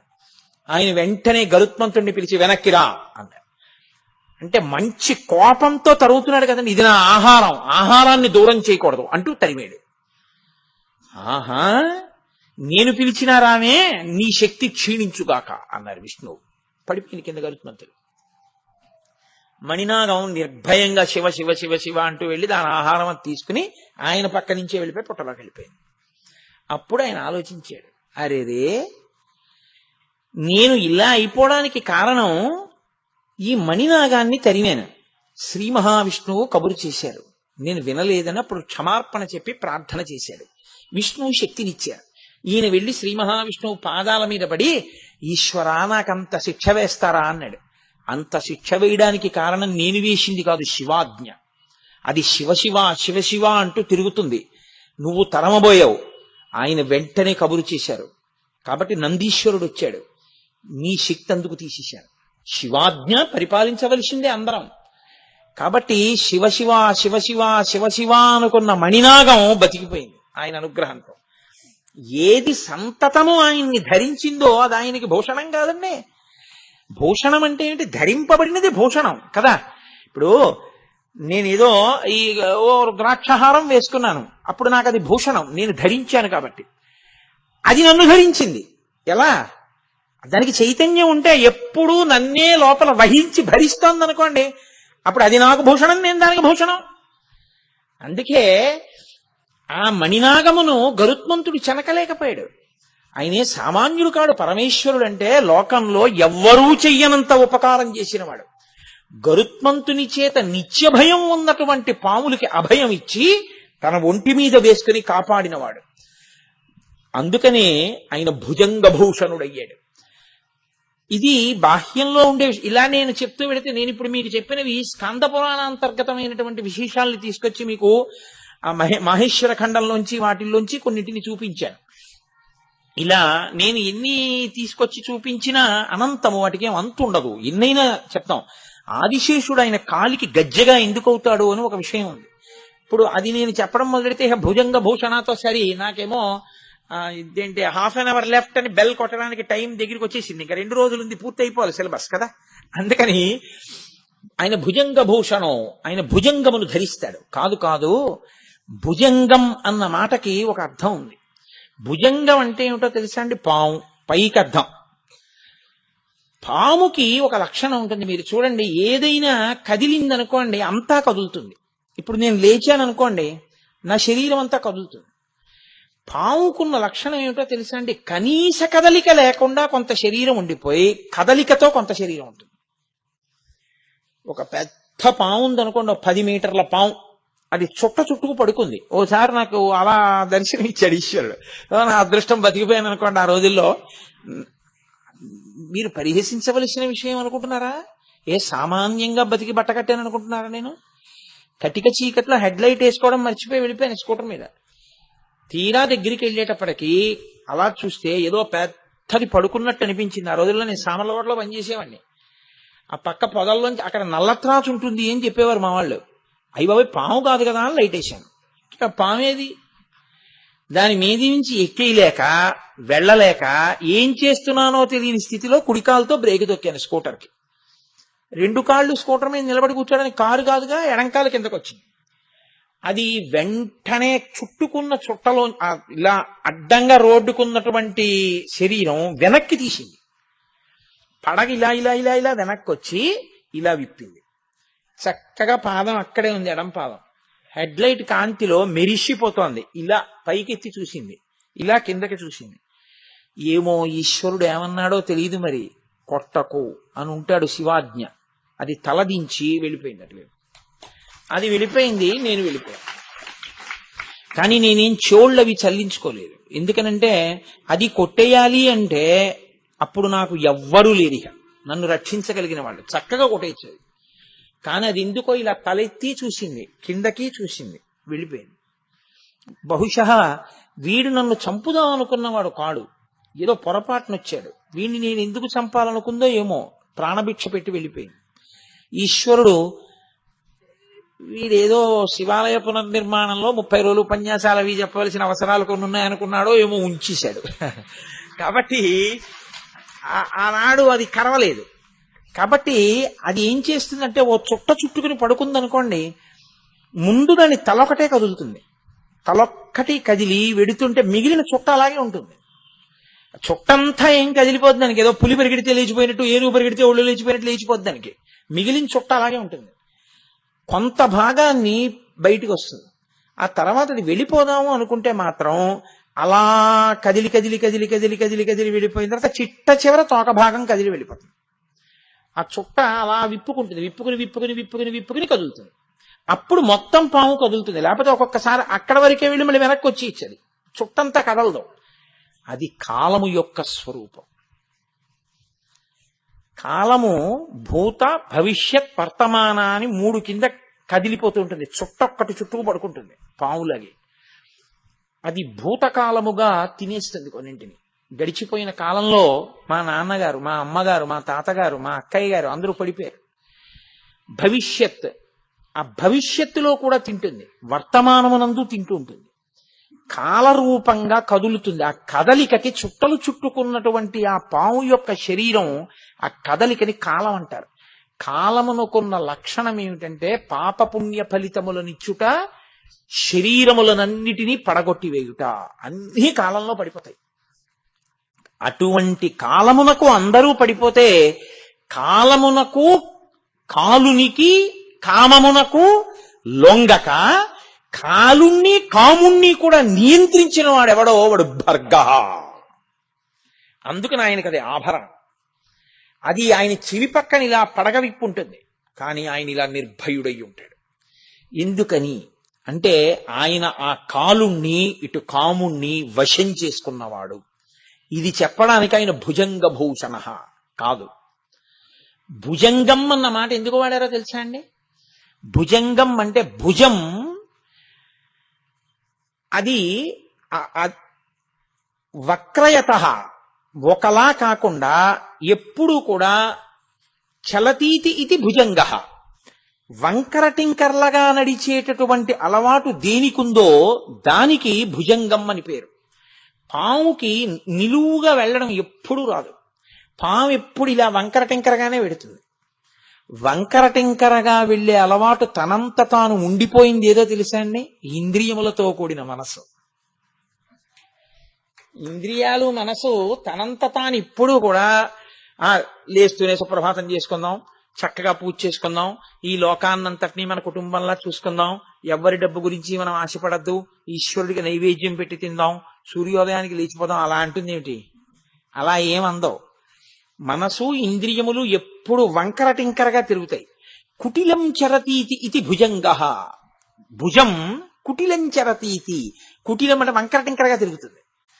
ఈ వంకర టింకర తిరుగుడంతా దేనివల్ల అలవాటైందంటే ఈ ఇంద్రియములతో సుఖములను అనుభవించడానికి అలవాటు పడి ఈ మనసు ఎప్పుడు వంకర టింకర తిరుగుడే తిరుగుతుంది తప్ప తిన్ననైనటువంటి నడక దీనికి రాదు. ఇలా తిన్ననైన నడక రానటువంటి మనసుని ఈశ్వరుడి దగ్గర పెట్టేస్తే ఆయన దాన్ని భూషణ మెడలో వేసుకుంటాడు. ఆ మనసుని ఆయన స్వీకరించి ఆయనే శరణాగతి చేసిన వాడి మనసుని నడిపించగలిగినటువంటి బాధ్యతని తాను స్వీకరించి మిమ్మల్ని తనకి ఆభరణంగా ఆయన స్వీకరించేస్తాడు. అందుకని ఆయన భుజంగ భూషణ. ఏమండి, మరి మేము గతంలో చేసిన పాపాలు మీరు ఒక్కటే జ్ఞాపకం పెట్టుకోండి.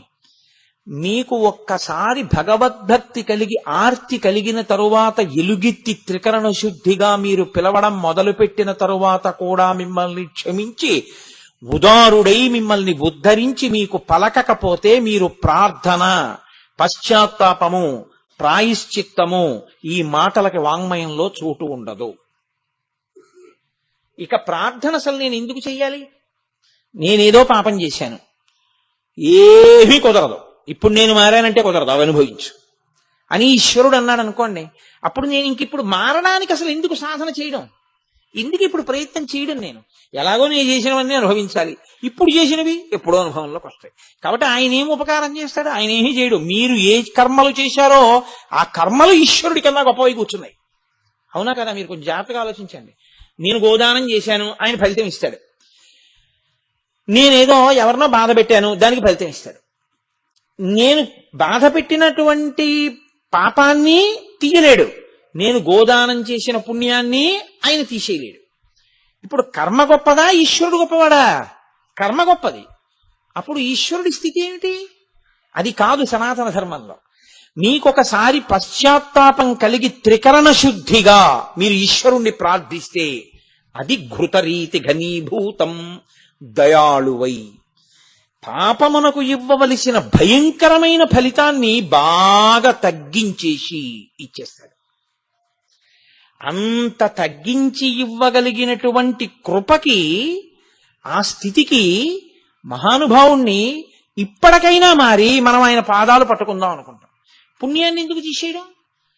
అది ఉన్నా కూడా మీరు అనుభవించడానికి శరీరంలోకి రావాలి. కాబట్టి ఇప్పుడు పుణ్యము లేదు, పాపము లేదు, అనుభవించడానికి ఏమీ లేకపోతే రావడం ఎందుకు? ఎత్తి మెళ్ళబడేసుకుంటాడు. ఇంత పాపపు నడవడి కలిగిన వాడిని ఆయనకు ఆభరణం అయిపోయాడంటే, ఒకప్పుడు పాపపు నడవడి, ఇప్పుడు ఆయన మెళ్ళో ఉంటే ఆరాధనీయము.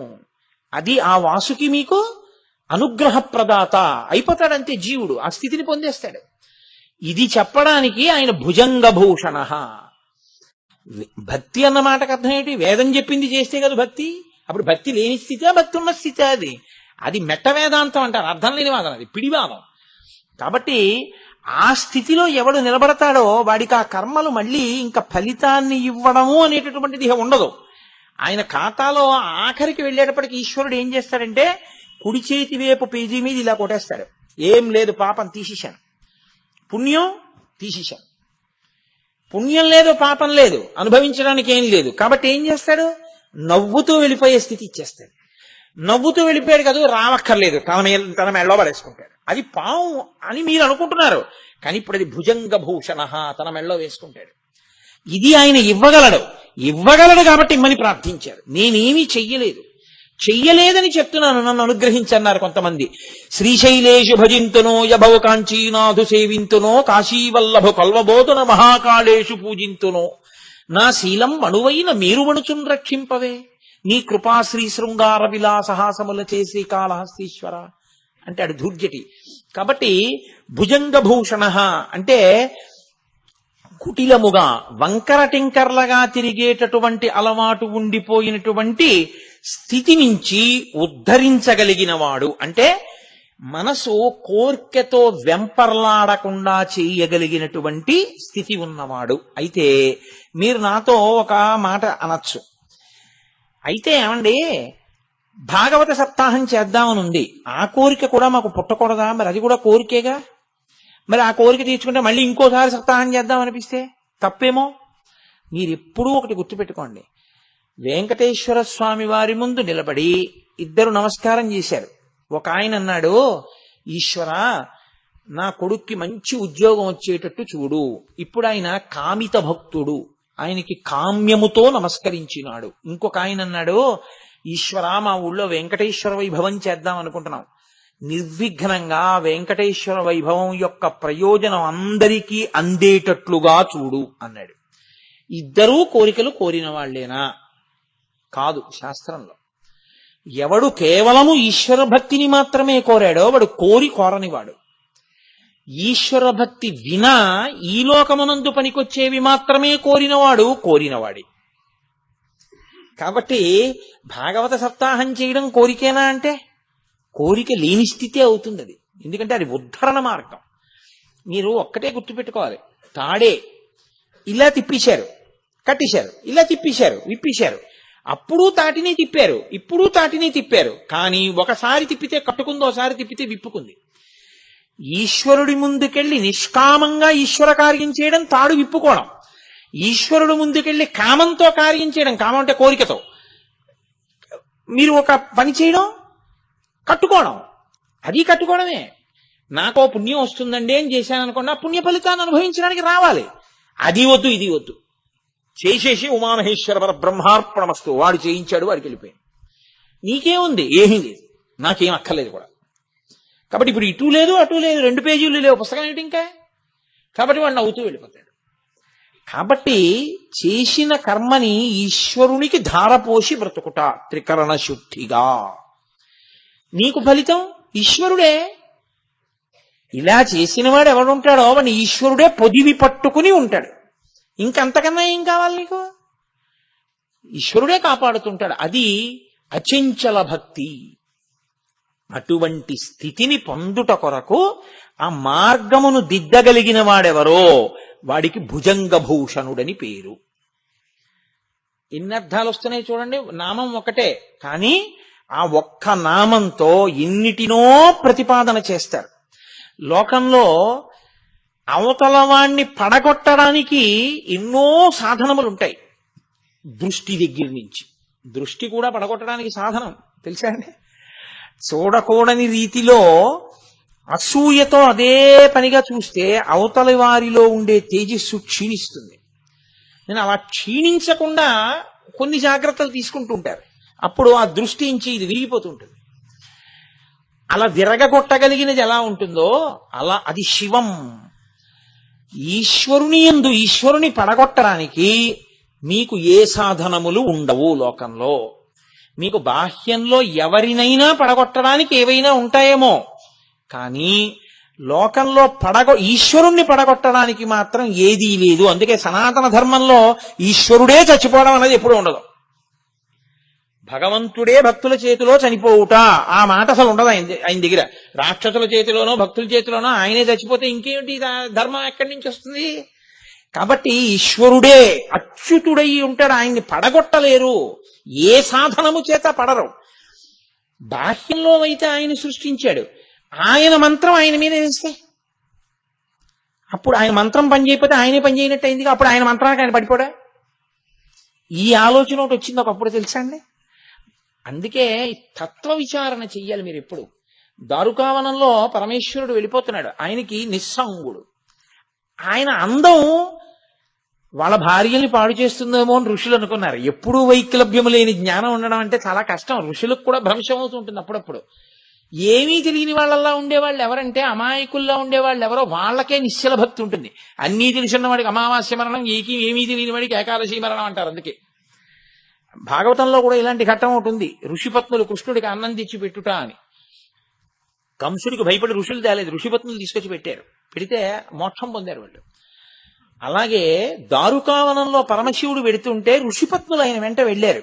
ఋషులకు ఆగ్రహం వచ్చింది, అదేమిటి ఈయన మా పత్నులు ఆయన వెంట వెడుతున్నారని.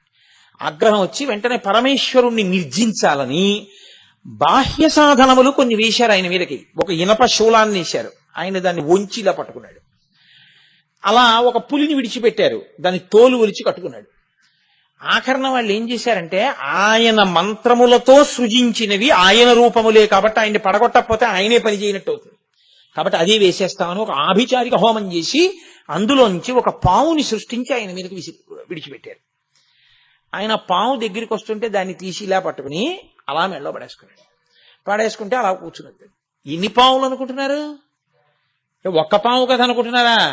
ఆయన మెళ్ళో ఉన్న పావులన్ని కథలు మొదలు పెడితే పావులు ఎన్నున్నాయో అన్ని కథలవుతాయి.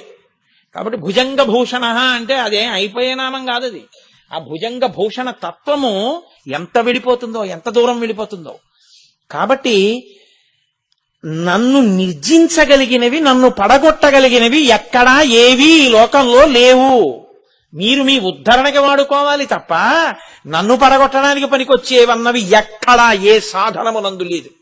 నేను అచ్యుతుడను, అన్ని నా యందు లీనమైపోవలసిందే తప్ప నన్ను పడగొట్టగలిగినవి లేవు. ఇది నిరూపించడానికి ఆయన పావును తీసి మెళ్ళో వేసుకున్నాడు కాదు. ఇంకొక అర్థం ఏమిటో తెలుసా అండి? పాము రెండిటిని సంకేతిస్తుంది. ఒక పాము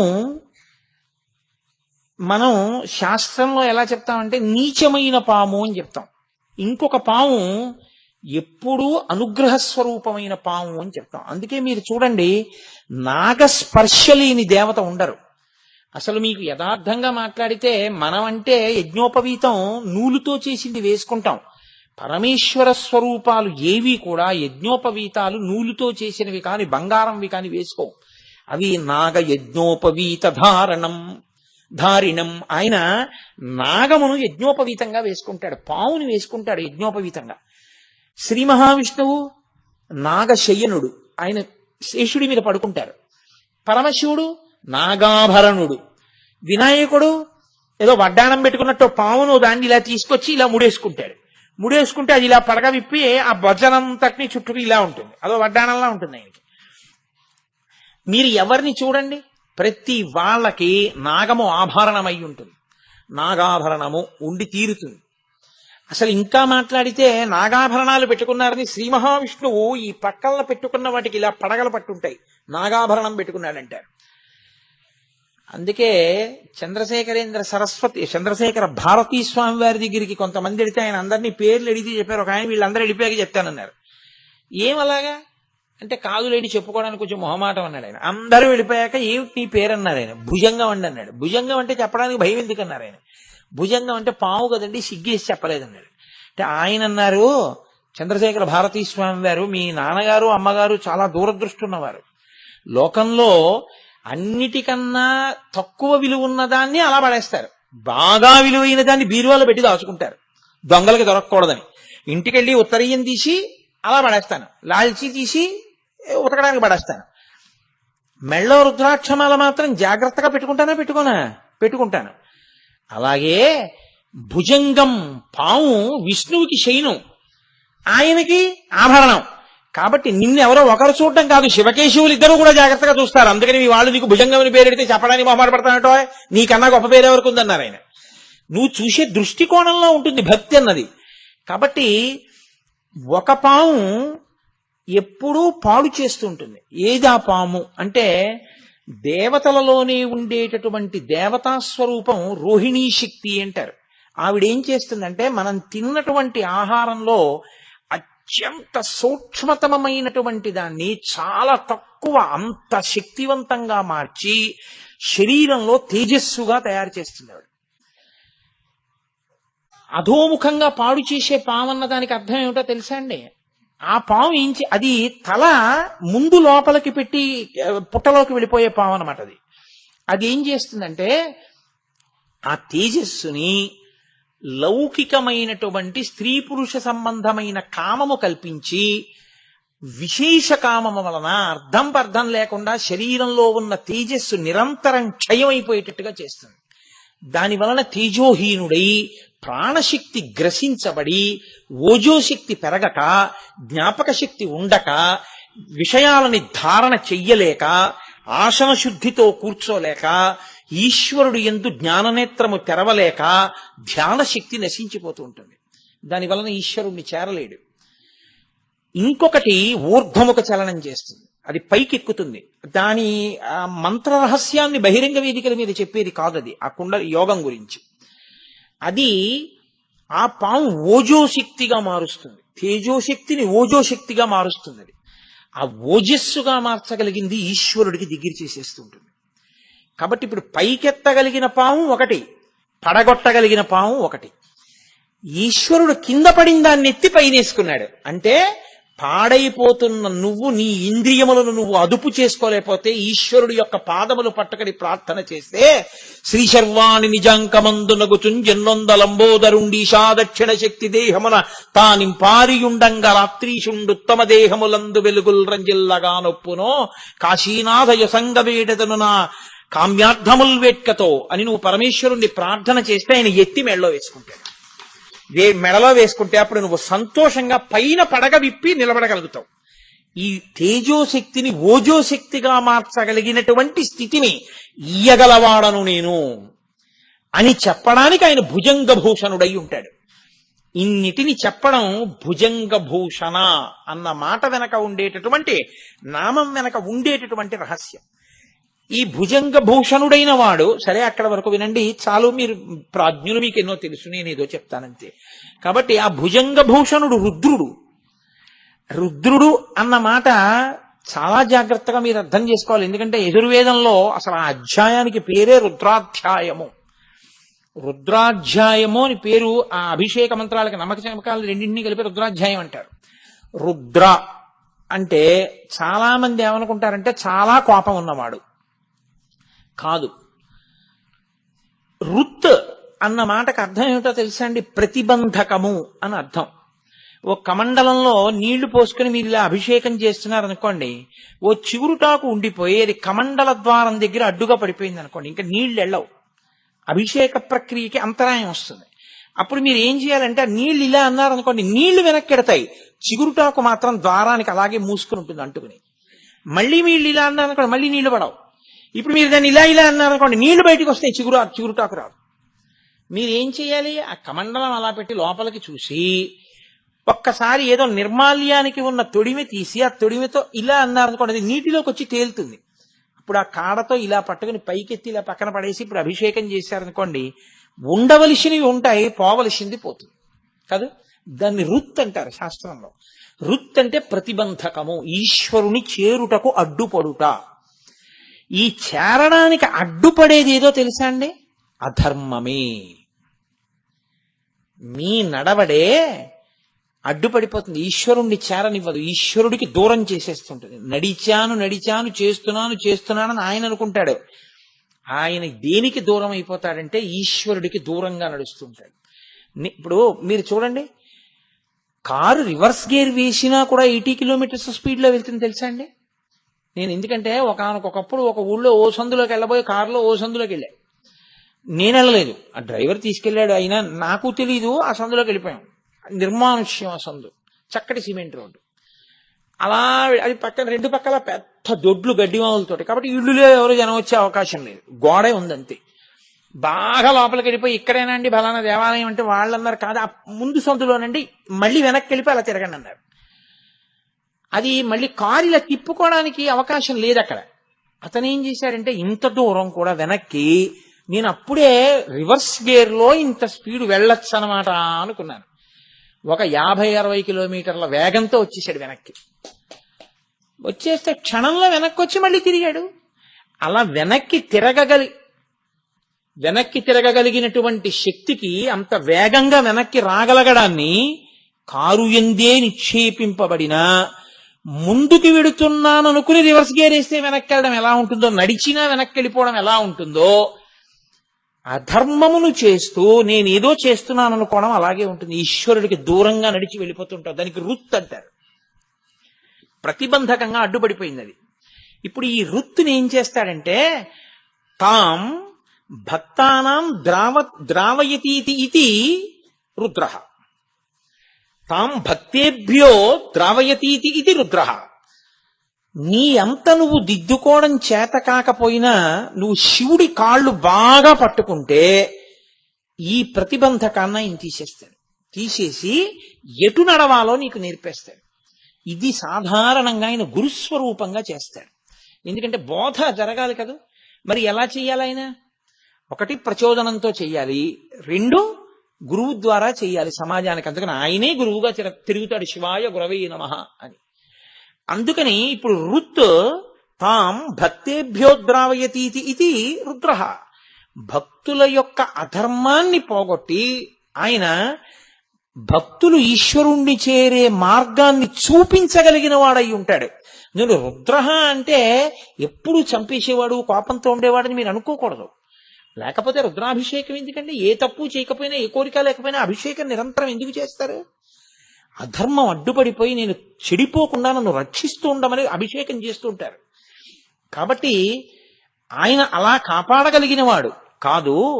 వృత్యా ధర్మాన్ అవలోకయతి ప్రాపయతి ఇతివా రుద్రః. వృత్యా అంటే వాక్కు, వాక్కు చేత అవలోకయతి ప్రాపయతీతి. ఆయన మీకు బోధ చేసి ఆ బోధని మీరు ఆచరించడం వల్ల సంతృప్తి చెంది తాను మిమ్మల్ని పొందేస్తాడు, లేదా మీరు ఆయన్ని పొందే శక్తిని మీకు ఇచ్చేస్తాడు. అలా ఇవ్వగలిగిన వాడు కాబట్టి ఆయన రుద్రః కాదు. ఘోర రూపంతో ఉంటాడు ఆయన. అదే పనిగా అధర్మం చేసేవాడి పట్ల ఘోర రూపుడై పాప ఫలితాన్ని ఇస్తాడు, ఇప్పుడు పడగొడతాడు. అప్పుడు రుద్రః. అందుకే ఆయనదే ఘోర రూపం, ఆయనదే శివస్వరూపం. అఘోరేభ్యో దఘోరేభ్యో ఘోర ఘోరధరిభ్యః సర్వేభ్యః సర్వసర్వేభ్యో నమస్తేస్తు రుద్రరూపేభ్యః. ఆయనే శివ,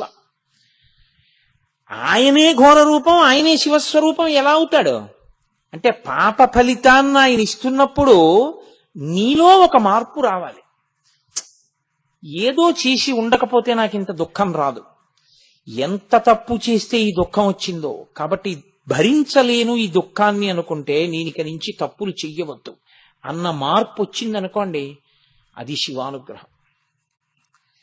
నాకు ఈశ్వరుడు ఏం చేశాడండి అని శివుడి కాళ్ళు వదిలేసావు అనుకో, నీకు ఆసురీ ప్రవృత్తి బాగా ఉంది అని గుర్తు, ఇంకా చెడిపోవడానికి సిద్ధపడ్డాడు అని గుర్తు.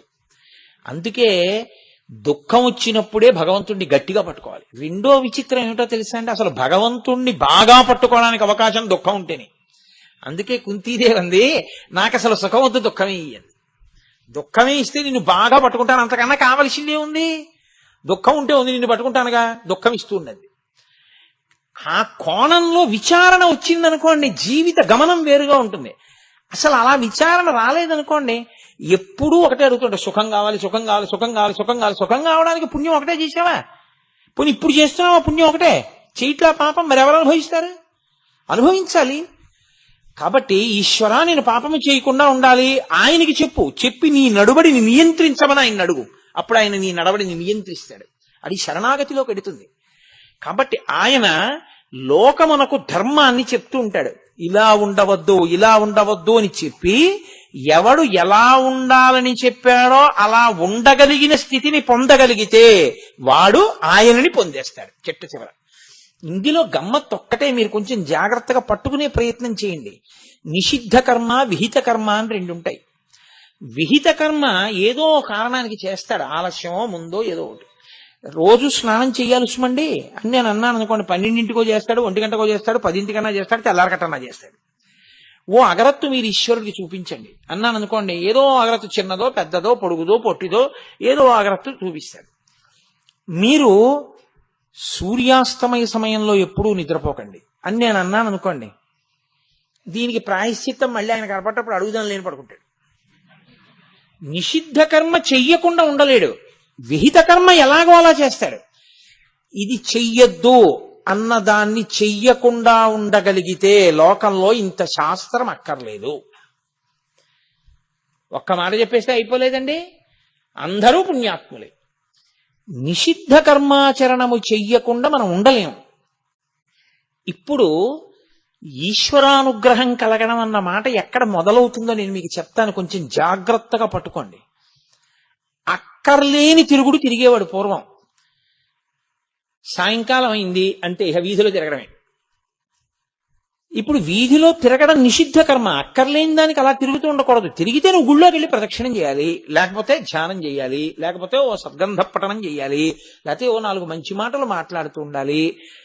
ఇవేమీ చేయకుండా, విహిత కర్మ చేయకుండా నిషిద్ధ కర్మ చేస్తున్నావు. శివానుగ్రహం ప్రారంభమైందని గుర్తేమిటో తెలుసా అండి?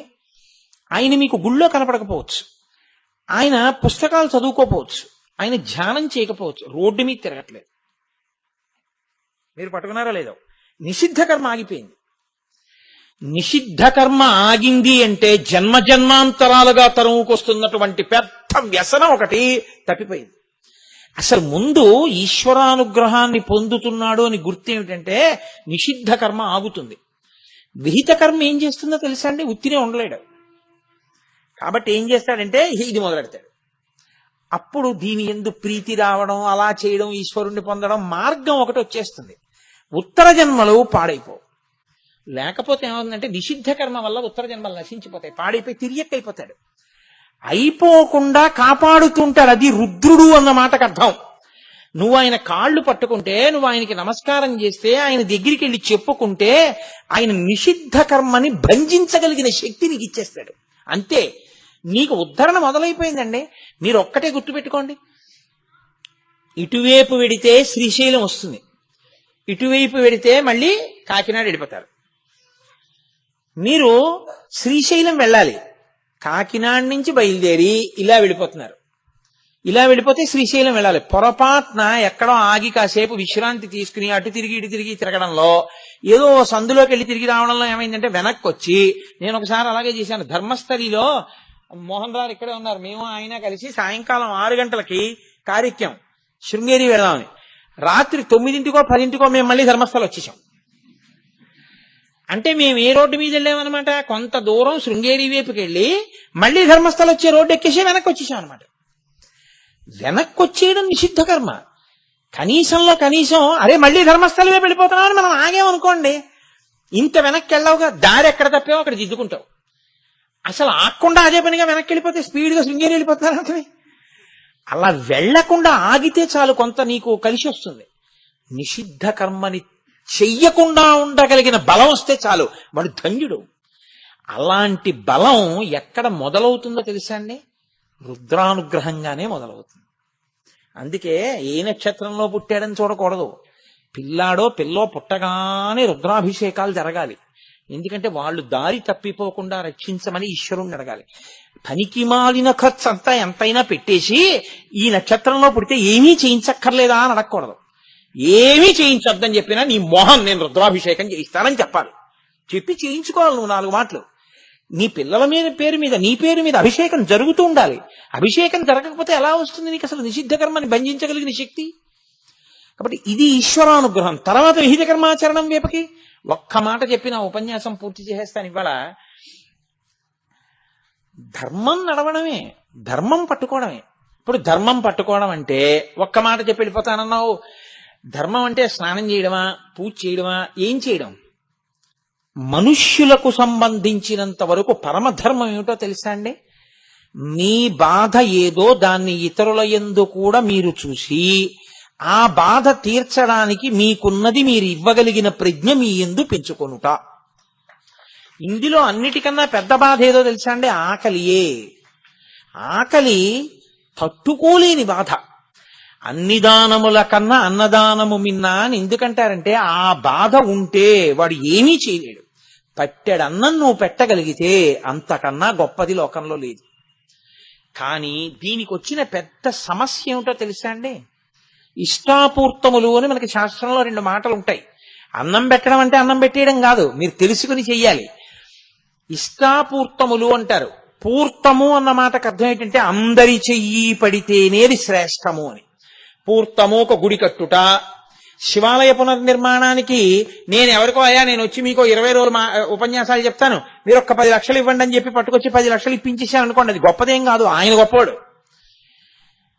ఓ హుండీ పెడతాను, మనందరం తలకో చెయ్యి వేసి గుడి కట్టుకుందాం అంటే ఆ హుండీలో కొంత డబ్బు వచ్చింది అనుకోండి, అది పూర్తము. రిక్షా తొక్కేవాడి దగ్గర నుంచి కాలు మీద కాలేసుకు బతికేవాడి ద్రవ్యంతో కలిపి ఆ డబ్బు ఉంది. ఇప్పుడు ఆ డబ్బుతో గుడి వస్తోంది. అందరూ కలిపి గుడిని బతికించుకున్నారు. పూర్తం ఎప్పుడు అందరం కలిసి చేయడం మంచిది. పల్లకి పట్టుకోవాలి, అందరం పల్లకి పట్టుకుంటాం.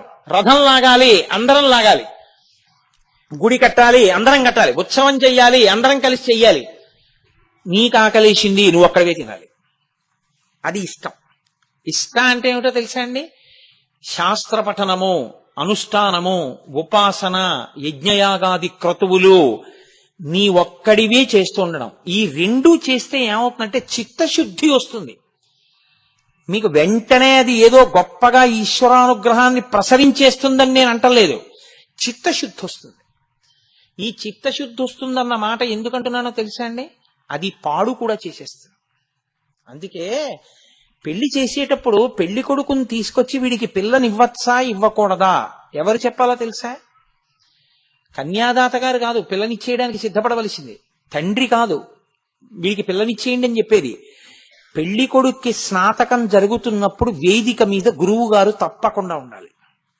గురువు గారు ఏం చెప్తారంటే, నాయనా నువ్వు గృహస్థాశ్రమంలో పెడుతున్నావు కదా, నువ్వు 10 మందికి పెట్టి నువ్వు బతకాలి. కాబట్టి పెడతావా? సత్యం వద ధర్మంచర ధర్మాన్న ప్రమదితవ్యం. ధర్మం విషయంలో పొరపాటు పడకుండా ఉంటావా? అలాగే గురువుగారు ఉంటాను. అయితే సత్యాన్న ప్రమదితవ్యం, సత్యం విషయంలో పొరపాటు పడకుండా ఉంటావా? ఉంటాను.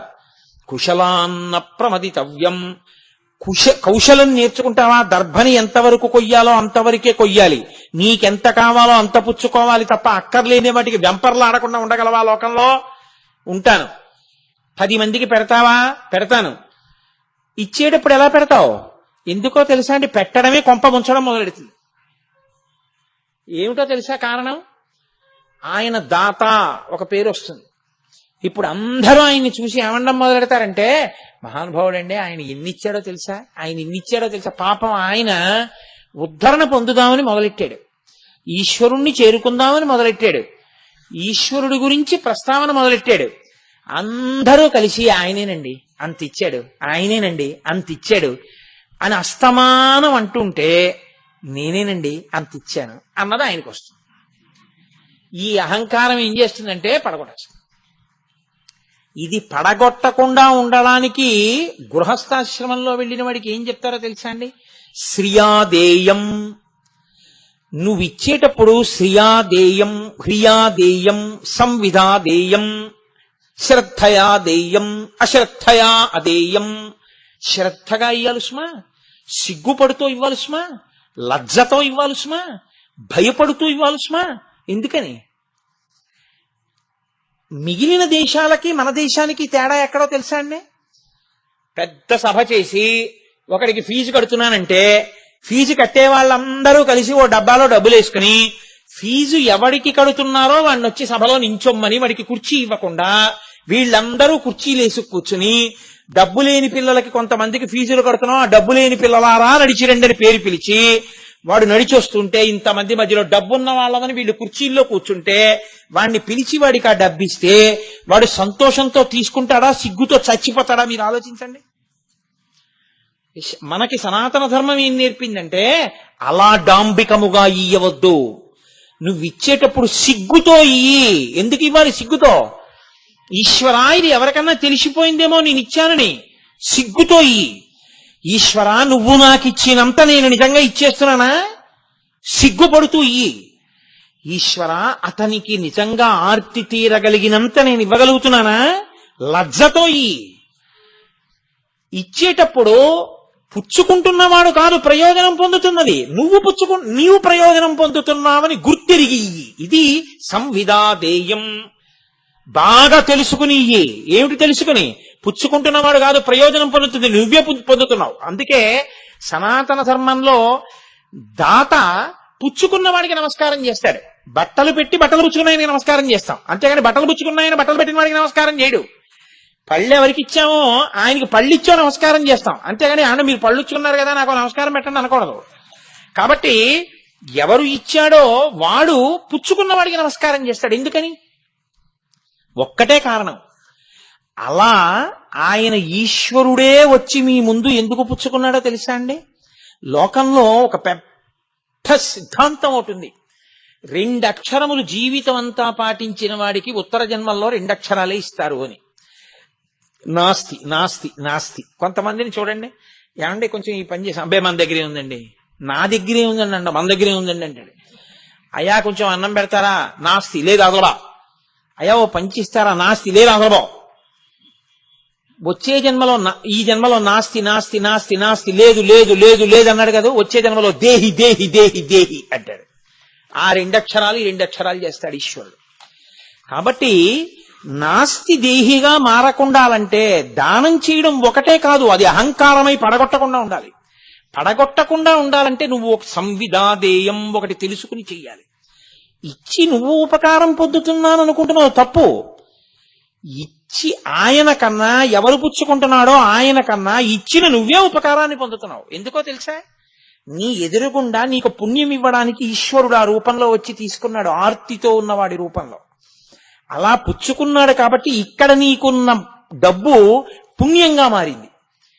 ఇక్కడ నీ డబ్బుని ఇక్కడే ఉంచి నువ్వు వెళ్ళిపోతే, జీవుడు వెళ్ళిపోయాడు అనుకోండి, డబ్బు ఉత్తరాధికారులు పంచుకుంటారు. నీవు పుణ్యం చేసి వెళ్ళిపోయావు, ఈ పుణ్యం నీతో వస్తుంది. ఇప్పుడు ఈ పుణ్యం నీతో వచ్చింది కాబట్టి ఉత్తర జన్మలో ఏమైంది? నువ్వు ఇలా చెయ్యి చాపక్కర్లేదు, ఇలా పెట్టే చెయ్యే అవుతుంది. ఇలా పెట్టే చెయ్యి ఎందుకైంది? ఇక్కడ నువ్వు పెడదాము అంటే పుచ్చుకునేవాడు వాడు దొరికాడు కాబట్టి. కాబట్టి ఈశ్వరా నువ్వొచ్చి అలా పుచ్చుకున్నావు. కాబట్టి అందుకే బలిచక్రవర్తి దానం చేస్తే విప్రాయ ప్రకట స్వరూపాయ భవతే విష్ణుస్వరూపాయతే తత్ ప్రామాణ్య విదే త్రిపాదస్య ధరణిం దాస్యామి అంచున్ క్రియాక్షిప్రుండై ధనుజేశ్వరుండు వడుగున్ చేసాచి పూజించి బ్రహ్మప్రీతం అని ధారబోసే భువనం ఆశ్చర్యమం పొందగా. ఇక ఈ చేత్తో చేసిన దానం ఈ చేతికి తెలియనివ్వకండి అంటారు. మళ్ళీ అహంకారమై పడగొట్టకుండా ఉండడం కోసం. ఒక్క గురువు గారికి వినా ఎక్కడా తెలియదు. ఎందుకని అంటే గురువు గారి అనుమతితో చేసిన దానం సరి అయిన దానం అవుతుంది. బుద్ధు అంటే గురువు గారికి ఒకటికే ఉంది అధికారం, అలా చేస్తే అది అపాత్ర దానం అవుతుందయా చెయ్యకో అని చెప్పే అధికారం. గురువు గారికి చెప్పు, చేసేయి, అంతే బాస్, ఎవ్వరికీ చెప్పక్కర్లేదు. అది చెప్పడం మొదలెట్టావో ఆయన 10 మందికి చెప్పి ఆయన ఏమంటాడంటే, చూడండి ఎలా వచ్చి చెప్పాడు అంటే తను ఇచ్చానని మనకి తెలియాలని అంటాడు అని మళ్ళీ 9 చెప్తాడు. ఇంకా అక్కడి నుంచి ఓ 100 మంది వచ్చి నిన్ను అడిగితే నువ్వు 100 మందికి ఇవ్వలేవు. అప్పుడు ఇది ఎక్కడ గొడవ అండి అని చెప్పి నాస్తి నాస్తి అంటుండాలి. నాస్తి నాస్తి ఇది కొంత దేహి దేహి అవుతుంది. ఎందుకు వచ్చిన గొడవ? ఎవరికీ తెలియకుండా దానం చేయి. అందుకని సంవిదా దేయం. మీరు పట్టుకోవలసిన విషయం ఏమిటంటే, ధర్మం అంటే ఎంత జాగ్రత్తగా కట్లు వేస్తారో చూడండి.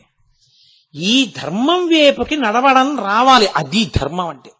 ధర్మం చేయండి బాబు అంటుంటారు. దానము ధర్మమునకు ప్రధాన భూమిక. అందున మనుష్యులకు అది ప్రధానం అండి. అందుకే బృహదారణ్యకోపనిషత్తులో ఒక విషయం చెప్తారు పెద్దవాళ్ళు. ఉపనిషత్తులోనే ఉంది ఒక విషయం. వెనకటికి దేవతలందరూ కలిసి చతుర్ముఖ బ్రహ్మగారి దగ్గరికి వెళ్ళారు. దేవతలకి తండ్రి అయినా, రాక్షసులకి తండ్రి అయినా, మనుషులకి తండ్రి అయినా ఆయనేగా. దేవతలందరూ వెళ్ళి నాన్నగారండి నాన్నగారండి మేమేం చెయ్యమని అడిగారు. దా అన్నాడు ఆయన. నాన్నగారండి అర్థమైపోయింది మాకు అన్నారు. ఏమర్థమైందిరా మీకు? నేను దా అన్నాను కదా, ఏమర్థమైంది అన్నాడు. నాన్నగారండి మాకు ఆకలి ఉండదు, మాకు దాహం ఉండదు, మా శరీరాలకి వృద్ధాప్యం ఉండదు, ఎప్పుడూ యవ్వనంలో ఉంటాం, స్వర్గం నిండా భోగాలు, కాబట్టి మాకు భయం లేదు, కాబట్టి భోగాలు అనుభవిస్తూనే ఉంటాం. ఇంత యవ్వనం ఉండి మృత్యువు లేకుండా అమృతం తాగి ఇంత శక్తి ఉండి ఇన్ని భోగాలున్నా మమ్మల్ని మేము నియంత్రించుకొని భోగాలకి దూరంగా ఉండమని మీరు మాకు ఉపదేశం చేశారు. దా అంటే దమం.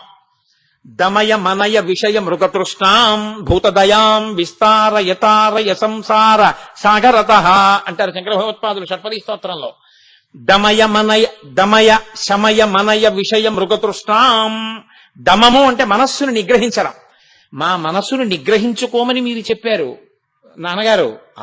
మీకు అర్థమైంది రా పోండి అన్నాడు. దేవతలు వెళ్ళిపోయారు, మనుష్యులు వెళ్ళారు. మీరు మాకు మీరేగా తండ్రి, నాన్నగారు మేమేం నేర్చుకోవాలి మీ దగ్గర? దా మళ్ళీ దా అన్నాడు.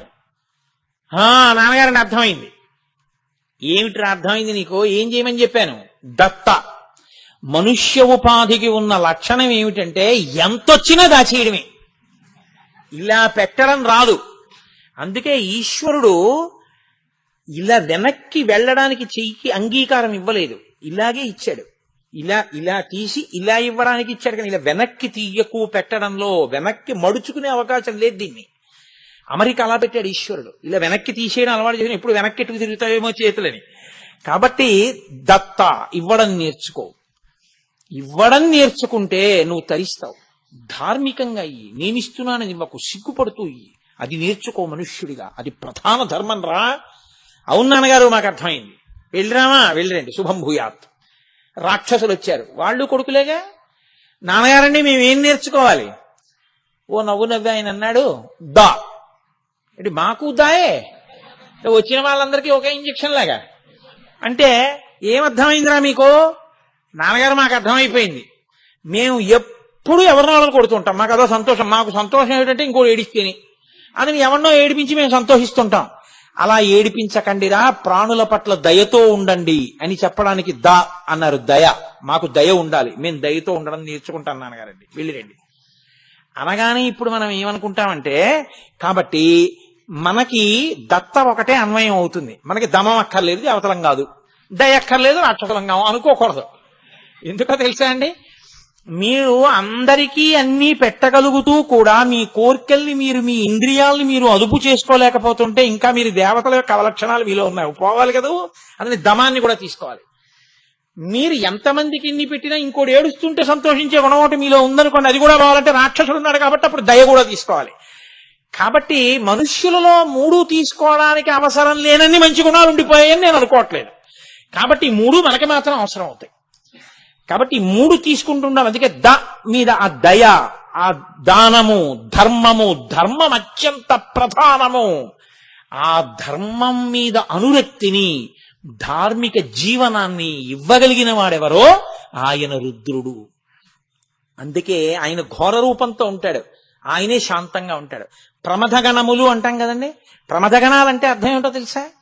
ప్రమథగణము అంటే, ప్రమథ అంటే ప్రమద్యంతీతి ఇది ప్రమథ, ప్రమద్యంతి శత్రున్ ఇది ప్రమద. శివుడికి కోపం వచ్చి ఏమిటి వాడు అలాగా అన్నాడు అనుకోండి, వాళ్ళు వెళ్ళి మీద పడి పీక్కు తినేసి నెత్తురు తాగి రక్తం తాగి మాంసం తినేస్తారు. వాళ్ళు సభలో ప్రశాంతంగా ఉంటారు. అంటే శివుడు ఏంట్రా వాడు అనకపోతే వాడు ప్రశాంతంగా ఉంటాడు. శివుడు ఎవరినైనా ఏమిట్రా వాడు అన్నాడు అనుకోండి, వీళ్ళు పీక్కు తినేస్తారు. అంటే శివుడి మనసెరిగి ప్రవర్తించే వాళ్ళు ఎవరో వాళ్ళు ప్రమథగణాలు. శివుడు మీ పట్ల ప్రసన్నంగా ఉన్నారనుకోండి, వాళ్ళు మిమ్మల్ని జబ్బలు ఎక్కించుకు తిప్పుతారు. శివుడు అప్రసన్నంగా ఉన్నాడు అనుకోండి, వాళ్ళ కోపం వస్తుంది. శివుడు ప్రసన్నం అవడం, శివుడు అప్రసన్నం అవడం ఎందుకు అవుతుందో తెలుసా అండి? నేను మీకు అదే ధర్మం అంటే ఏమిటో చెప్పింది. నేను అదొక అలా పోతూ ఉంటుంది ఏమిటి. స్కాంద పురాణంలో ఒక అత్యద్భుతమైన ఘట్టం ఉంది. పరమేశ్వరుడికి నంది, మహాకాళ అని ఇద్దరు ద్వారపాలకులు ఉంటారు. వాళ్ళిద్దరు ఎప్పుడు ఇలా పట్టుకుని ఉంటారు. ఏదో విన్స్టన్ చర్చిల్ ఇంగ్లాండ్ లో ఎన్నికల ప్రచారం చేస్తూ ఈ సింబల్ కనిపెట్టాడు, వి ఫర్ విక్టరీ అని ఇలా అనడం. అప్పటి నుంచి ఇదొకటి అలవాటైంది అందరికి, ఆ వి గుర్తు పెడుతూ ఉంటారు. అలా ఆ ద్వారపాలకులు ఇద్దరు నంది, మహాకాళులు ఇలా ఉంటారు. నంది అంటే ఎదురుగుండా ఉండేటటువంటి వృషభ రూపమైన నంది అనుకోకండి. పూర్వకాలంలో ఒక మహారణ్యంలో ఒక దేవాలయం ఉండి అందులో శివలింగం ఉండేది. ఆ అటవికి దగ్గరలోనే ఒక గ్రామం ఉండేది. ఆ గ్రామంలో అత్యంత ఐశ్వర్యవంతుడైనటువంటి ఒక వైశ్యుడు ఉండేవాడు. ఆయన పేరు నంది. ఆయన ప్రతిరోజు బ్రాహ్మణుల్ని వెంట పెట్టుకొచ్చి ఆ శివాలయం అంతా శుభ్రం చేసి శివలింగం మీద నిర్మాల్యం తీసేసి పంచామృతాలతో అభిషేకం చేసి వజ్రాలు, వైఢూర్యాలు, ముత్యాలు, మరకతాలు, మాణిక్యాలతో పూజ చేసేవాడు ఆయన శివలింగానికి. ఇంటికి పట్టుకెళ్ళేవాడు కాదు, అలా వదిలేసి వెళ్ళిపోయేవాడు. రోజు ఇలా జరిగిపోతోంది. నల్లగా 7.5 అడుగుల ఎత్తు, ఏనుగు తొండాల్లాంటి భుజాలు, భయంకరమైన రూపం, వారానికి ఒకసారి స్నానం చేసే అలవాటున్న ఒక కిరాతుడు ఓ రోజున అక్కడే ఉన్నటువంటి ఏట్లో స్నానానికి వచ్చాడు వేటాడి. ఆయన స్నానం చేశాడు. జన్మజన్మాంతర సుకృతం ఎవరికి ఎప్పుడు ఎందుకు మార్పు వస్తుందో ఎవరికి తెలుసు. ఆయన స్నానం చేసి తన ధనస్సు పట్టుకుని ఆ తెచ్చుకున్నటువంటి చెవుల పిల్లి లాంటి దాన్ని ఒక దాన్ని ఆ తోలంతా కాల్చేసి బాణానికి పెట్టి తోలు ఒలిచేసి ఆ మాంసం కట్టుకుపోతున్నాడు తిందామని. ఆయనకి గుడిలా కనపడింది ఏదో. ఇది ఏమిట్రా అని ఇలా లోపలికి చూశాడు. అంతే, అతనిలో మార్పు వచ్చేసి గబగబా వచ్చి ఆ ధనుర్బాణాలు అక్కడ పారేసి, నీవే తండ్రివి, నేనే కొడుకుని, ఇన్నాళ్ళు నాన్నగారు మిమ్మల్ని చూడకుండా బతుకుతున్నాను. నా తల్లి, నా తండ్రి, నా యజమాని, నా గురువు, నా దైవం, నా తోడబుట్టిన వాళ్ళన్నీ మీరే. ఇక నుంచి నేను మీకు దూరంగా బతకను, మిమ్మల్ని రోజు చూస్తూ ఉంటానన్నాడు. అని అలా ఎందుకు అవద్దు అని ఆయన ప్రతిరోజు అరణ్యంలోకి వెళ్ళి నీళ్లు తీసుకొచ్చి శివలింగానికి అభిషేకం చేసి ఆ మణులు, మాణిక్యాలు, వజ్రాలు అన్ని పక్కకి తీసేసి ఆ తెచ్చిన మాంసం మొక్క రోజున, పళ్ళు రోజున నైవేద్యం పెట్టి, నైవేద్యం అంటే పాపం ఆయనకి ఏం తెలుసు, తినమనేవాడు శివుడు తినేస్తుండేవాడు. మారేడు దళాలు కొన్ని తీసుకొచ్చి శివలింగం మీద వేస్తుండేవాడు. ఈ నంది ఇలా జరుగుతుండగా అకస్మాత్తుగా ఒక రోజు, అంటే ఈ నంది మహాకాలుడు పూజ చేయడం వచ్చి, ఆయన పేరు ఎవరికి తెలియదు. మహాకాలుడు అంటే యమధర్మరాజు ఎలా ఉంటాడో అలా ఉంటాడు కాబట్టి మహాకాలుడు అనేవారు ఆ కిరాతుణ్ణి, ఆ బోయేవాడిని. ఆయన ఒక రోజు గుళ్ళోకి వచ్చేటప్పటికి ఈయన పూజ మొదలెట్టిన రోజున ఈయన పూజ చేసిన వజ్రాలు, వైఢూర్యాలు అన్ని పక్కకు పోయి మారేడు దళాలు ఉన్నాయి, పైగా మాంసం మొక్కలు ఉన్నాయి అక్కడ, ఎముకలు. అతను చాలా బాధపడి ఇలా ఎందుకు జరిగింది అని పురోహితులను అడిగాడు. పురోహితులు అన్నారు, బెంగ పెట్టుకోక, ఏదో పొరపాటు జరిగింది, తెలియట్లేదు మనకి, రేపు పొద్దున్నే వెళ్ళి మనం అవన్నీ తుడిచేసి మనం పూజ చేసి అక్కడే కూర్చుందాం, ఏం జరుగుతుందో చూద్దాం అన్నారు. ఆ పురోహితుడు, ఈ నంది వైశ్యుడు ఇద్దరు అక్కడ నిలబడ్డారు, ఏం జరుగుతుందో చూద్దామని. ఈ మహాకాలుడు వస్తున్నాడు అంత దూరం నుంచి. ఆయన్ని చూసి హడిలిపోయారు ఇద్దరు. హడిలిపోయి శివలింగం చాటుకు వెళ్ళి నొక్కారు. ఆయన వచ్చాడు, ఇగో తిన్నడు ఎలా పోసాడో అలాగే నోట్లో నీళ్లు ఉమిశాడు. ఆ రోజు పళ్ళెట్టుకొచ్చాడు, అదృష్టం. ఆ పళ్ళు అక్కడ పెట్టాడు, మారేడు దళాలు వేసేశాడు. శివ, నేను వచ్చాను, కొడుకుని పెట్టాను, తిన్నారు కదూ, నేను వీళ్ళు భోజనం చేసి కాసేపు అలా వేటాడుకుని వస్తాను, మళ్ళీ రేపు కలుద్దాం అన్నాడు, వెళ్ళిపోయాడు. వీళ్ళు చూశారు, ఇదేంట్రా ఇలాంటి పనులు చేస్తున్నాడు, అతన్ని ఏమైనా అందామంటే అలా ఉన్నాడు, భయం. అందుకని వాళ్ళు ఏం చేశారంటే, శివలింగాన్ని ఇక్కడ ఉంచొద్దు, వాడేమిటి అలా ఉన్నాడు, ఏమిటి అలా పూజ చేస్తున్నాడు, వాడితో గొడవ మనకెందుకు, ఈ శివలింగాన్ని పట్టుకెళ్ళిపోదాం, పాపం శివుడికి ఎంత ఇబ్బంది కలుగుతోందో అలాంటి పూజల వల్ల, తీసుకెళ్లిపోదామని గుణపాలు పారలు తీసుకొచ్చి ఆ శివలింగాన్ని తవ్వేశారు. తవ్వేస్తే పెద్ద గొయ్యడిపోయింది.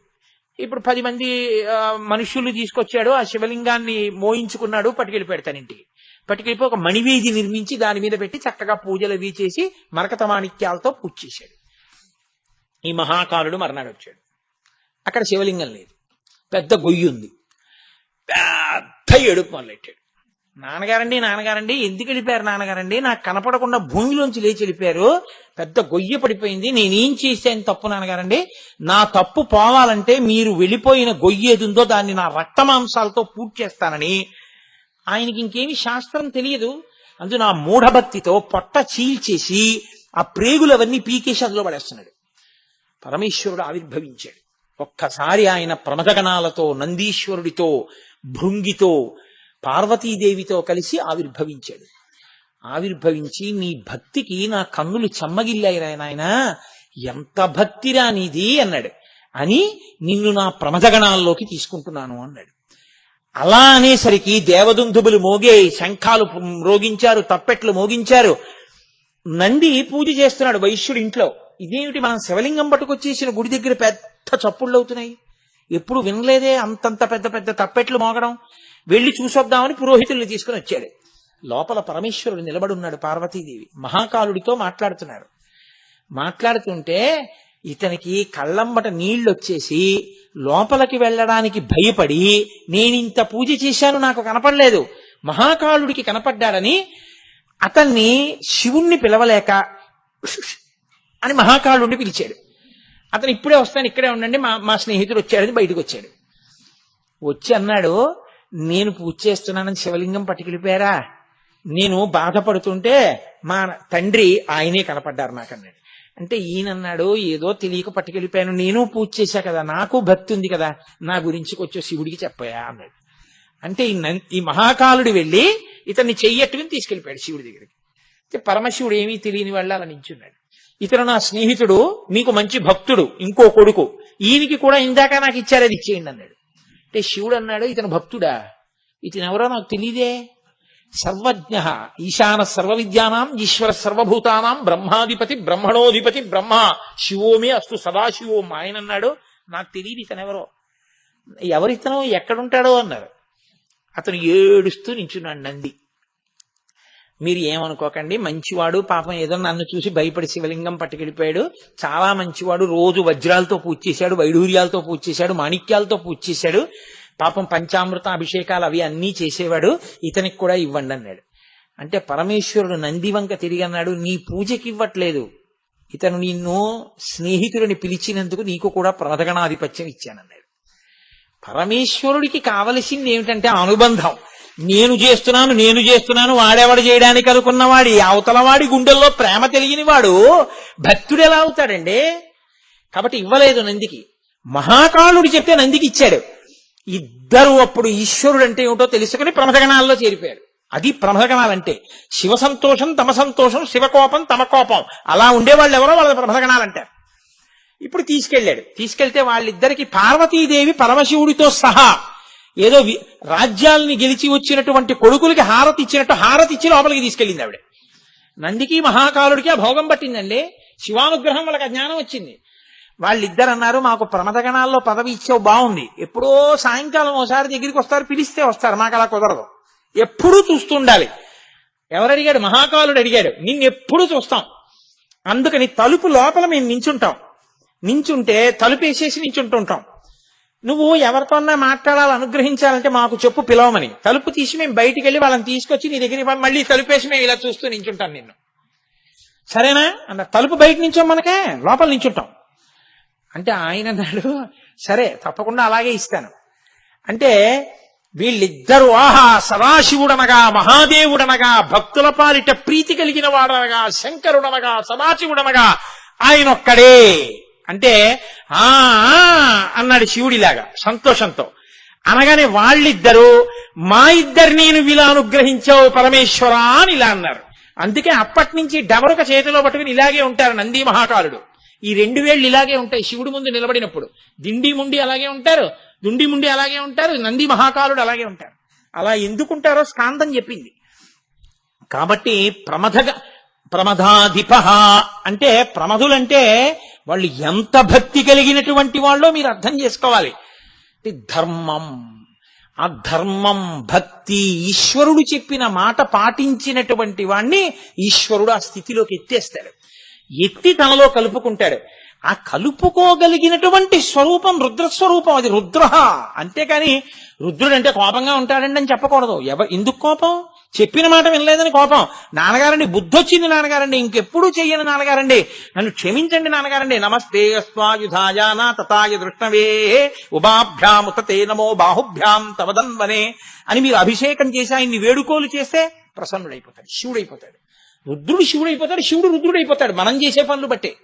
నాన్నగారే సినిమాకి తీసుకెళ్ళిన ఆయనే, ఫీజు కట్టిన ఆయనే, బెల్ట్ పెట్టి కొట్టిన ఆయనే. ఎందుకయ్యాడు శివుడు రుద్రుడు? నువ్వు సరిగ్గా మార్కులు తెచ్చుకోక. ఆయన చెప్పినట్టు వినక, ఆయన చెప్పినట్టు వింటే ఆయన ఎప్పుడూ శివుడే.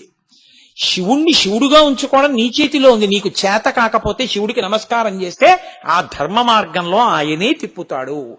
అలా తిప్పగలిగిన వాడు రుద్రుడు. కాబట్టి అహిర్భూద్నియో భుజంగభూషణ ప్రమదాధిప రుద్ర. కొన్ని నామాలు ఇవాళ పూర్తయ్యే ఏదో ఒక దండ కట్టి ఈశ్వరుడి మెడలో అలంకారం చేశాను, చిన్న చిన్న పూలగానో పెద్ద పెద్ద పూలగానో. రేపు అత్యద్భుతమైన ఘట్టం ఒకటి నడుస్తుంది. ఆ ఘట్టంలో మిగిలిన పూలు, చాలా పూలు దండ కట్టేయాలి రేపు. కాబట్టి రేపు ఒక మహాద్భుతమైన ఘట్టాన్ని స్వీకరిస్తాను. అందున చతుర్దశి కదండి మాసి శివరాత్రి యొక్క వైశిష్ట్యం.